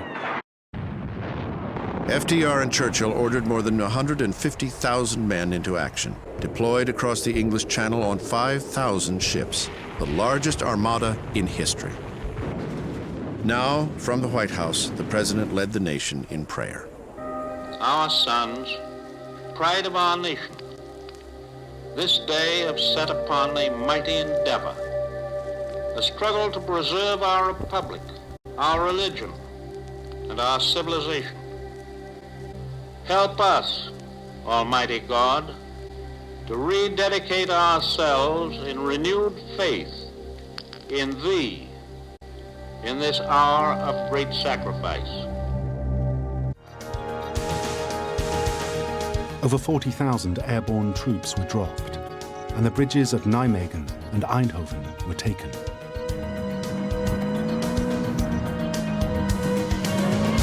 The previous night, FDR told his family that he wanted to retire from public life, but felt that wasn't an option until final victory was secured. That required election to an unprecedented fourth term. By 1944, he was in a race against his own mortality. The country had been told nothing about Roosevelt's medical condition. The GIs didn't get much farther than the hedgerows of Normandy, pinned down by fierce German resistance. Meanwhile, another D-Day dawned on the Eastern Front. On the 21st of June, the Red Army unleashed its summer offensive into Byelorussia. In 5 weeks, while Eisenhower and Montgomery were bogged down in Normandy, the Red Army destroyed 20 German divisions and drove forward 450 miles to the gates of Warsaw. In 14 days, a powerful storm tide swept over the German front lines, burying everything in its path and surging 800 kilometers forwards. A bomb exploded. Nothing happened to the boss, but the hut was blown sky high. Heinz Linger, valet to Adolf Hitler. When I arrived, I saw Hitler, who looked at me inquiringly with big eyes and stared at my troubled face. With a calm smile, he said, Linger, someone tried to kill me. I heard about the attack from Professor Morell on the platform in Görlitz. His pulse was completely calm and as normal as any day. On the outside, you couldn't see anything. When the train with Mussolini arrived, I saw Hitler extend his left hand to his guest. Paul Otto Schmidt, interpreter for Adolf Hitler. Friday, July the 21st, 1944. The radio broadcast details of the attack. The bomb was planted by a Count von Stauffenberg. Around 1 o'clock, the Führer spoke to prove that he had survived. What would have happened if the Führer had died? The war would be over, and there would be revolution in Germany. His confidence, his faith in victory and his assurance, but also his power consciousness and delusions of grandeur now exceeded all boundaries of reason. When Herr Hitler escaped his bomb on July the 20th, he described his survival as providential. We can all agree with him, for certainly it would be most unfortunate if the Allies were to be deprived in the closing phases of the struggle of that form of warlike genius by which Corporal Hitler has so notably contributed to our victory. Winston Churchill, addressed to the House of Commons. I have already indicated to you why I accept the nomination which you have offered me, in spite of my desire to retire to the quiet of private life. You in this convention are aware of what I have sought to gain for the nation, and you have asked me to continue. On the evening of July 21st, 1944, his name was placed in nomination for a fourth term at the Democratic Convention in Chicago. Present to this convention for the office of President of these United States, Franklin Delano Roosevelt. In the end, to avoid a floor fight, Missouri Senator Harry Truman became the compromise candidate for the vice presidency. FDR continued his journey to Pearl Harbor. There, he met military leaders to discuss the Pacific war strategy. For over a year, MacArthur had protested the European first strategy. He warned that nothing short of an invasion of Japan would secure total victory, an invasion that might cost 1 million American lives. Roosevelt saw a partial solution. He would get the Soviets to end their policy of Asian neutrality and join the fight. The trip ended with a tour of a local hospital, and with the press kept away, he made a remarkably intimate disclosure. You could see him fading almost daily. You could see him going downhill. So he was actually a little guy in a big suit at the end. He had gotten down to where he was not physically able to do the job. But he was determined to summon the strength needed to withstand the rigors of one final campaign. The campaign was a testament to Roosevelt's courage and the public's willingness to be deceived. This is Judy Garland with a suggestion for tomorrow. Here's the way to win the war. Win the war, win the war. Here's the way to win the war. You gotta get out and vote.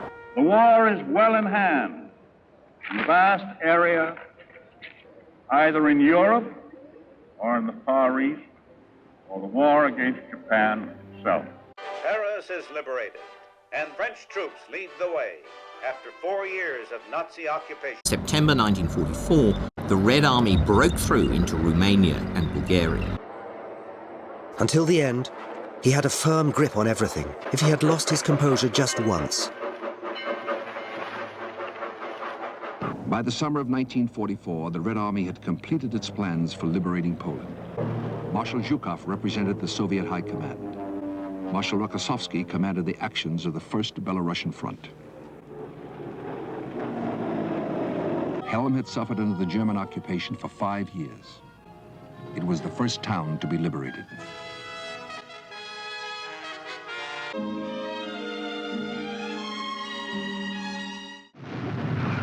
With Helm secured, Rokossovsky drove an armored spearhead towards Lublin, the first big Polish city on the road to Warsaw.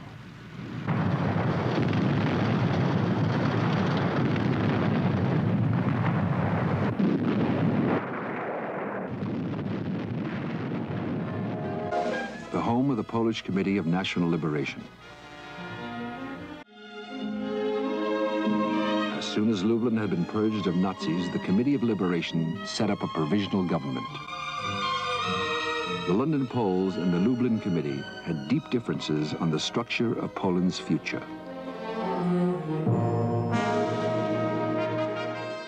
On the Western Front, Allied armies broke through the Franco-German border and pushed up through Italy toward the Alps. At this time, he was meeting Churchill at a conference in Quebec. Both men had lost interest in the Warsaw Rising. This campaign will wear him still further. The horror had been so great that it would be a long time before they could even show emotion. The first 6 weeks of the fighting in Poland cost the Red Army 250,000 killed and wounded. Now, in the summer of 1944, Warsaw was to undergo the worst of all its sufferings. They had little water, no food, no medical supplies. They were receiving nothing from the outside. It took 2 months, but at last the citizens of Warsaw were overwhelmed. 300,000 Poles had died in the uprising. On October 2nd, the Home Army surrendered. October the 7th, 1944, morning briefing.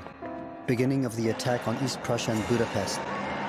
Long discussion with Goering. Station 12 heavy anti-aircraft batteries immediately to protect the Fuhrer's headquarters. On October 11th, Hitler ordered, raze Warsaw to the ground.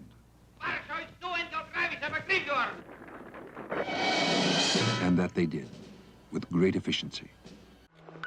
On October the 12th, 1944, Hitler took me aside and explained that he would pull all available forces together and launch a major offensive in the West.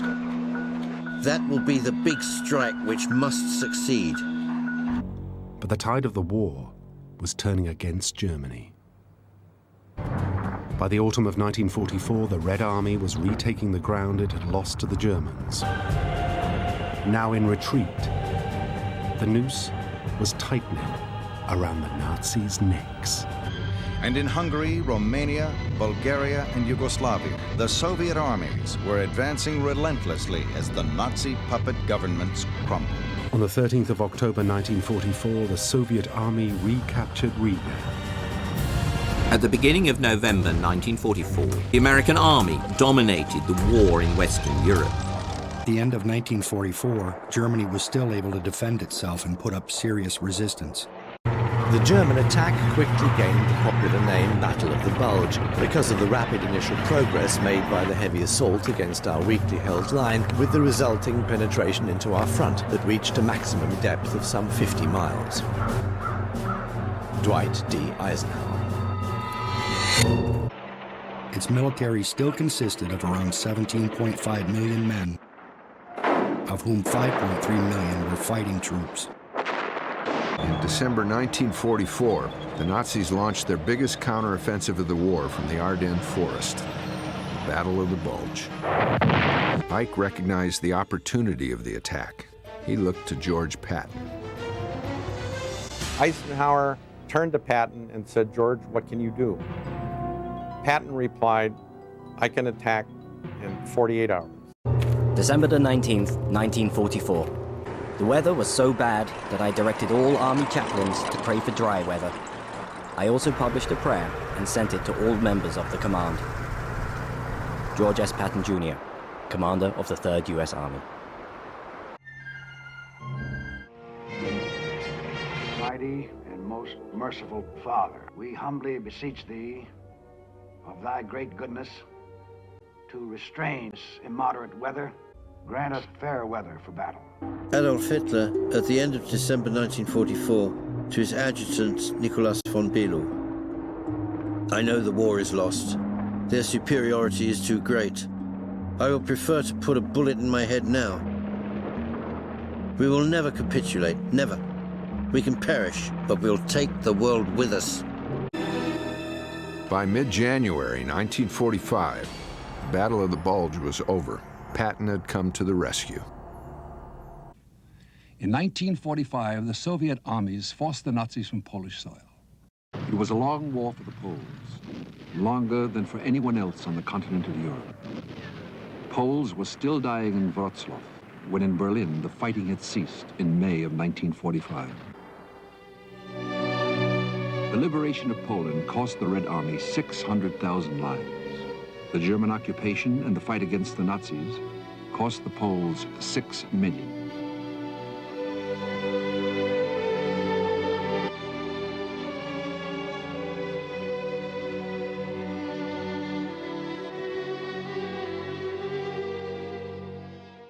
The concentration camps in Poland was some of the very worst. When the Red Army and the Polish divisions finally reached Warsaw in January of 1945, 9/10 of the city no longer existed. Warsaw had been the goal of Polish fighting men everywhere, for the tank crews fighting on the Second Front.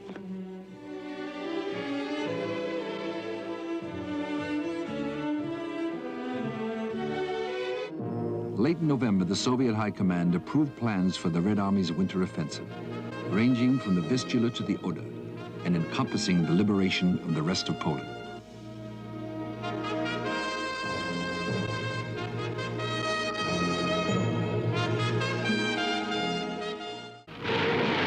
January 12, 1945, the opening of the offensive that would carry the Red Army to the gates of Berlin. Marshal Zhukov commanded the 1st Belarusian Front, and Marshal Konyev the 1st Ukrainian Front. Between them, they mustered 2 million soldiers, 32,000 guns and mortars, 6,500 tanks, and 5,000 aircraft. A clear superiority over the Nazi forces opposing them.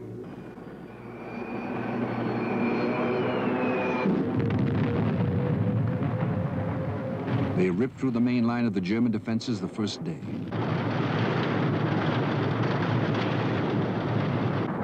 Within a week, Warsaw was encircled.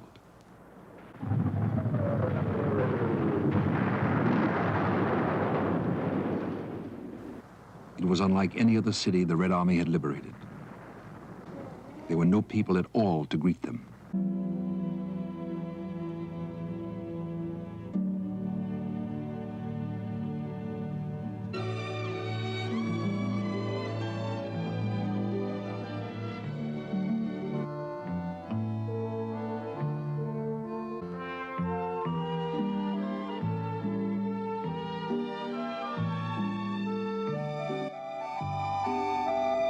Gradually, spirits began to rise, and essential services were restored.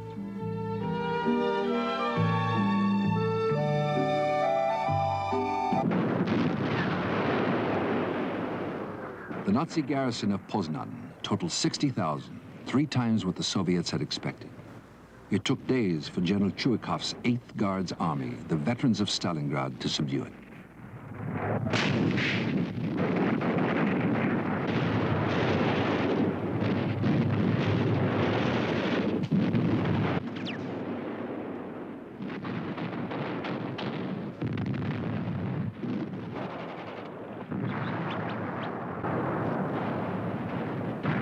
February 23rd, the Nazis raised the white flag of surrender, and the Polish flag surmounted it.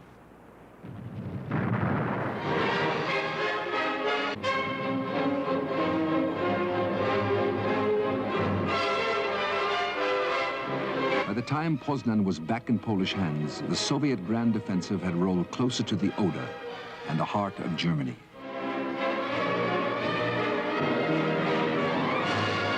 Some of the Soviet armor was now advancing more than 40 miles a day. To the north, Marshal Rokossovsky's 2nd Belarusian Front was moving along the Baltic shore. Its objective, Gdansk. One by one, the seaports fell to Rokossovsky's infantry.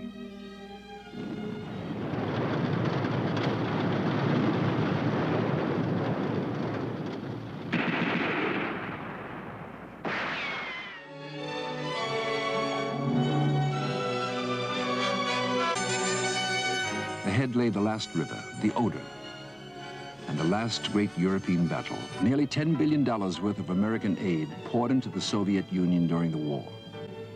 American heavy bombers based on Soviet soil. American and Soviet troops meeting on the German River. All parts of the Allied effort. Sunday, January the 13th, 1945. Frau Gerstner said today that the Russians were coming. It was one of the shortest inaugural addresses ever given, just 573 words. In the days and the years that come. We shall work for a just and honorable peace, a durable peace, as today we work and fight for total victory in war. Adolf Hitler, last radio address to the German people, January the 30th, 1945. Thus I now appeal to the entire German people to gird themselves with a yet greater, stronger spirit of resistance until we can again, as before, put on the graves of the dead of this titanic struggle a wreath inscribed with the words, "And yet you were victorious." Big day. Our Führer has spoken. The Russians are coming. But we will be victorious again and beat back the Bolsheviks. On February the 3rd, Roosevelt landed at Saki Airport in the Crimea. Churchill had already arrived and was in the welcoming party. From Saki Airport, it was a 7-hour drive to Yalta.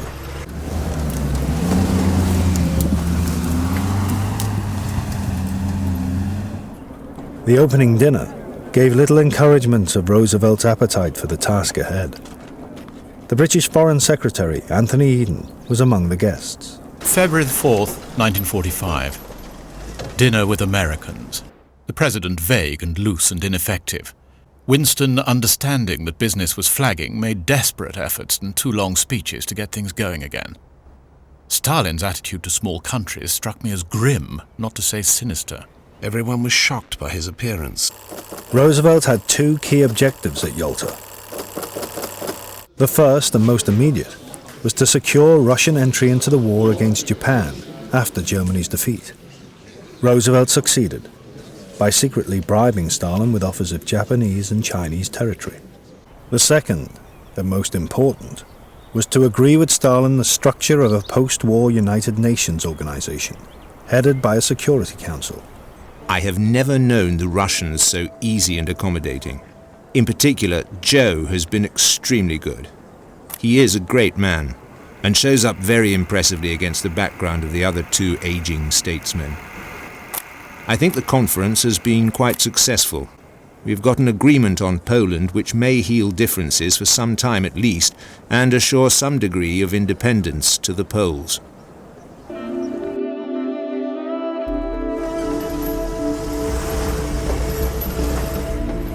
After Yalta, Roosevelt traveled back to America via Egypt. Roosevelt told Eleanor that he felt he had no choice but to trust the Soviet leader. Hopeful that Stalin would come to understand that the United States was not an aggressive imperial power, that we had no long-term designs on destroying the Soviet system or Soviet government. During the last 4.5 months of the war, 471,000 tons of bombs are dropped on Germany, twice as much as in the whole of 1943. In March 1945 alone, 3 times as many bombs fall as in all of 1942. Herr Hermann says that we have a new rocket that flies even as far as to the Anglo-Americans. I certainly hope so. In mid-March 1945, Hitler transfers nearly all of his activities to the bunker under the Chancellery. Adolf Hitler had begun to limit his public appearances as the war progressed and Germany began to lose. His last proper public speech was made on the 23rd of March 1943, the Zeughaus, Berlin's old armory building, on Heroes' Memorial Day.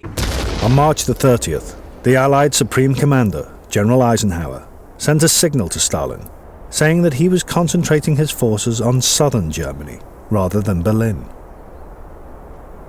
Stalin instantly summoned his 2 marshals, Zhukov and Konyev, and demanded of them, "Who is going to take Berlin? Are we or the Allies?" Zhukov and Konyev began a race to Berlin. April 12, 1945. FDR awoke, seemingly refreshed. Elizabeth Shumatov, a Russian artist, arrived to work on a portrait of Roosevelt. At noon, Madame Shumatov remarked that he seemed so much better today. Roosevelt replied that he was getting tired and needed a break.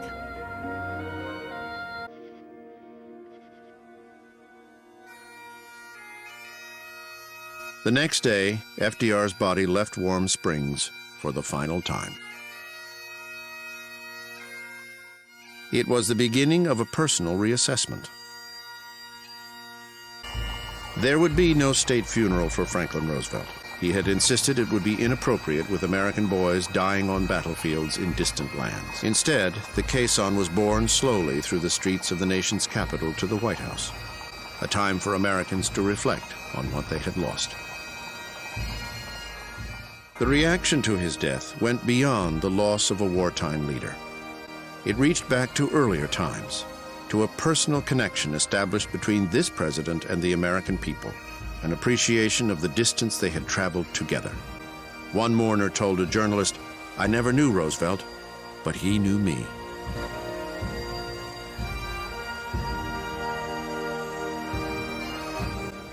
His final resting place was at the very center of his universe, in the Rose Garden at Hyde Park. Escorting Eleanor was the new president, Harry Truman.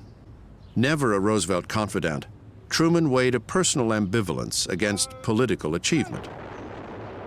The Red Army made rapid progress into Germany and reached Berlin on the 20th of April, 1945.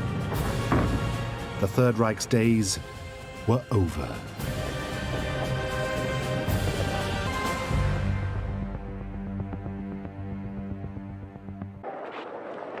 We are not entirely guiltless, we the Allies, because it took us 12 years to open the gates of Dachau. We were blind and unbelieving and slow, and that we can never be again.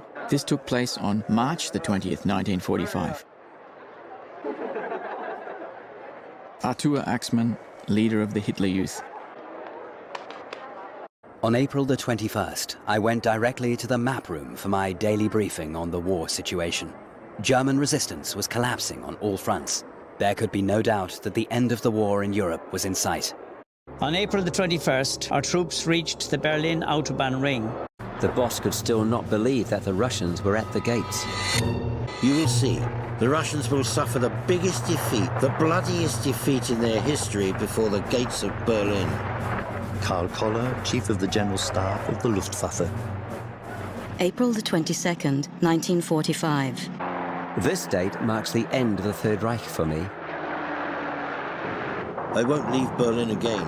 I will defend the city till the end. Either I lead the fighting around the capital of the Reich, or I perish with my soldiers in Berlin and die in the battle for the symbol of the Reich. In the small anteroom, Hitler stands motionless. In a distant and commanding manner, he calls out, "Get changed at once. In 1 hour, an aircraft will come and take you to the south. Everything is lost, hopelessly lost." My dearest Hertha, these will be the very last lines and thus the last sign of life from me. I shall die as I have lived. It's no burden, you know that. Warm greetings to all, and kisses, yours, Eva. Hitler capitulated. April the 23rd, 1945, Monday. The Soviet 8th Guards Army joined the 1st Ukrainian Front near Johannesthal Airport the same day. One more step remained. Berlin had to be taken, and the war ended. Vasily Chuikov, General. On April the 25th, patrols of the 69th Division of the V Corps met elements of the Red Army's 58th Guards Division on the Elbe. The meeting took place at Torgau, some 75 miles south of Berlin. Dwight D. Eisenhower, Supreme Commander of Allied Forces in Europe. The fragmentation of Germany into two parts was completed. The German army dissolved before our eyes. Winston Churchill. April the 27th, 1945. We still have radio contact with Berlin, where the enemy has fought its way into the city center. One's heart bleeds during these conversations. It's like the Battle of the Visigoths at Vesuvius.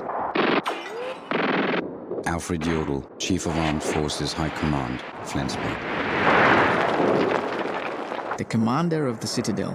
Mohnke was often with the troops on the front line. On April the 29th, he reported to Hitler that to the north, the Russians were a short distance away from Weidendammer Bridge. To the east, in Lustgarten. To the south, near Potsdamer Platz and the Air Ministry. And to the west, in Tiergarten. That was only a few hundred meters from the Chancellery. When Hitler asked him, "How long can you hold out?" he answered, 20 to 24 hours at the most. April the 29th, 1945. Sometime around 11 p.m., a radio dispatch arrived saying that Italian partisans had shot Mussolini and his mistress Clara Petacci and publicly hanged them by the feet. The Führer comes up to me, shakes my hand and asks, "Have you rested a little, my child? I'd like to dictate something. Get the shorthand pad." My private will and testament. I have now decided, before the closing of my earthly career, to take the girl who, after many years of faithful friendship, entered the practically besieged city of her own free will in order to share her destiny with me as my wife. April the 29th, 1945. Hitler only wanted to make Eva Frau Hitler to preserve convention at the end. Above all, for Eva's parents. The Browns wouldn't have to live with the shame of their daughter having died as a concubine. When I left my observation post on April the 30th to go to the Army staff, Marshal Georgy Zhukov called and asked, "Is there hope that we will have fully cleaned up Berlin by May Day?" Vasily Chuikov. April the 30th, 1945 will remain in the memory of the Soviet people. On this day at 2:25 p.m., the troops of the First Shock Army took over most of the Reichstag building. Georgy Zhukov, Supreme Commander of the First White Russian Front. On April the 30th, 1945, around noon, Bormann told me that Hitler's decision was now firm. My political testament. I die with a happy heart in the face of the immeasurable deeds and achievements of our soldiers at the front, our women at home, the achievements of our farmers and workers, and the efforts, unique in history, of our youth who bear my name. In order to give the German people a government composed of honourable men, I appoint the following members of the new cabinet as leaders of the nation. President of the Reich, Dönitz. Chancellor of the Reich, Dr. Goebbels. Issued in Berlin, this 29th day of April 1945, 4:00 a.m. Adolf Hitler. Valet Heinz Linger reports the hour of his death as 3:50 p.m. He says he noted this time from a grandfather clock in the anteroom to Hitler's office. Adjutant Otto Günsche cites his final hour as 3:30 p.m. He said he'd looked at his watch. Telegram in secret Navy encryption. In the place of the current Reichsmarschall Göring, the Führer appoints you, Grand Admiral, as his replacement. You should undertake at once all measures that arise from the present situation. Bormann. Announcement Hamburg Radio, May the 1st, 1945. It is reported from the Führer's headquarters that our Führer, Adolf Hitler, has fallen at his command post in the Reich Chancellery, fighting to his last breath against Bolshevism and for Germany. My husband came to my bed and said, "Adolf Hitler is dead. He's dead."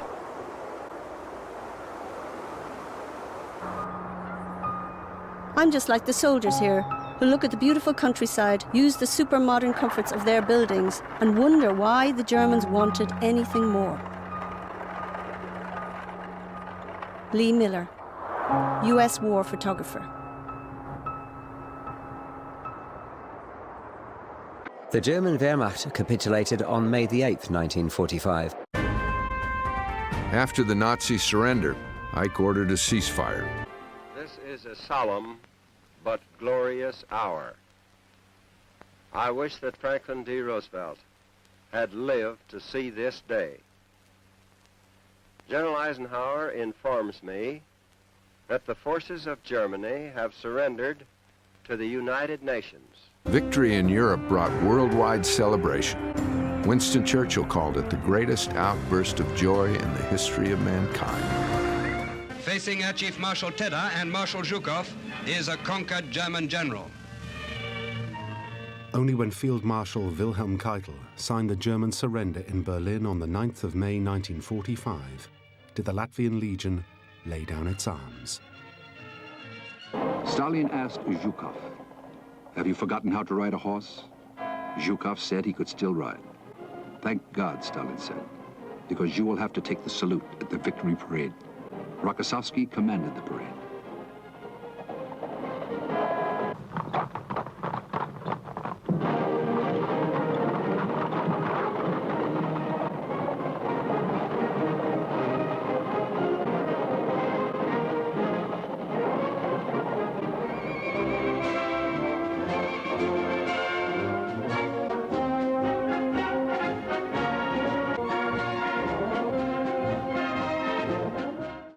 It was not disloyalty, but rather his suicide that put an end to Hitler's organization. This man who rose out of nothing at a time when it was longing, he formulated a doctrine based on a mixture of fascism and race theory. The totalitarian system allowed him to act without restraint. The military gave him the trump cards of lightning attacks. All of this led to repression, and that, in turn, led to these crimes. From their forward bases in the Mariana Islands, American B-29 bombers were already attacking Japan's cities with more conventional weapons. On March the 9th, 1945, 2,000 tons of incendiaries were dropped on Tokyo. More that night in Tokyo than in the whole of England in the Blitz. By the spring of 1945, Japan was helpless in the face of American air and naval power. April the 1st, American troops land on Japanese soil, Okinawa. They face fierce resistance. Our demand has been unconditional surrender. June the 18th, Washington. General Eisenhower is given a hero's welcome after his victory in Europe. In the White House that day, Truman is asked to approve his Joint Chiefs of Staff's plans to invade Japan in November. By this time, the battle for Okinawa is almost over. 12,000 Americans had died. For the Japanese, 100,000 died. When Truman sailed to Europe on July the 7th for his meeting with Stalin and Churchill, he knew through intercepted messages that Japan wanted an end to the war, but non-conditional surrender. Stalin and Molotov refused to see the Japanese ambassador before they left Moscow for the last Big Three meeting for 10 years. Truman and Burns decided not to modify the unconditional surrender formula by offering the Japanese the chance to keep their emperor. Prime Minister Suzuki announced that Japan would ignore the ultimatum. Perhaps Russia would save Japan's honor. On August the 6th, 2 days before the Russians had said they would attack the Japanese, the Enola Gay set off on its 1,500-mile journey. At 8:15, on the morning of August the 6th, the Enola Gay, flying at 32,000 feet, released its bomb over Hiroshima.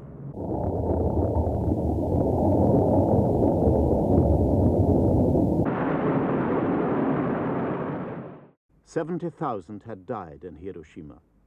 8 hours later, exactly 3 months after the defeat of Germany, just as Stalin had promised, Russia attacked the Japanese army in Manchuria. Japanese hopes of Russian mediation, American hopes of finishing the war before Russia became involved. Later that same morning, the Americans dropped a plutonium bomb on Nagasaki, killed 60,000 people. At noon on August the 15th, the Japanese people heard their emperor's voice for the first time. The war, he told them, has developed not necessarily to Japan's advantage. Moreover, the enemy has begun to use a new and most cruel bomb. We must, therefore, endure the unendurable. The morning of September the 2nd, 1945, the United States battleship Missouri is anchored in Tokyo Bay. I now invite the representatives of the Emperor of Japan and the Japanese government to sign the instrument of surrender at the places indicated. Let us pray that peace be now restored to the world and that God will preserve it always. These proceedings are closed.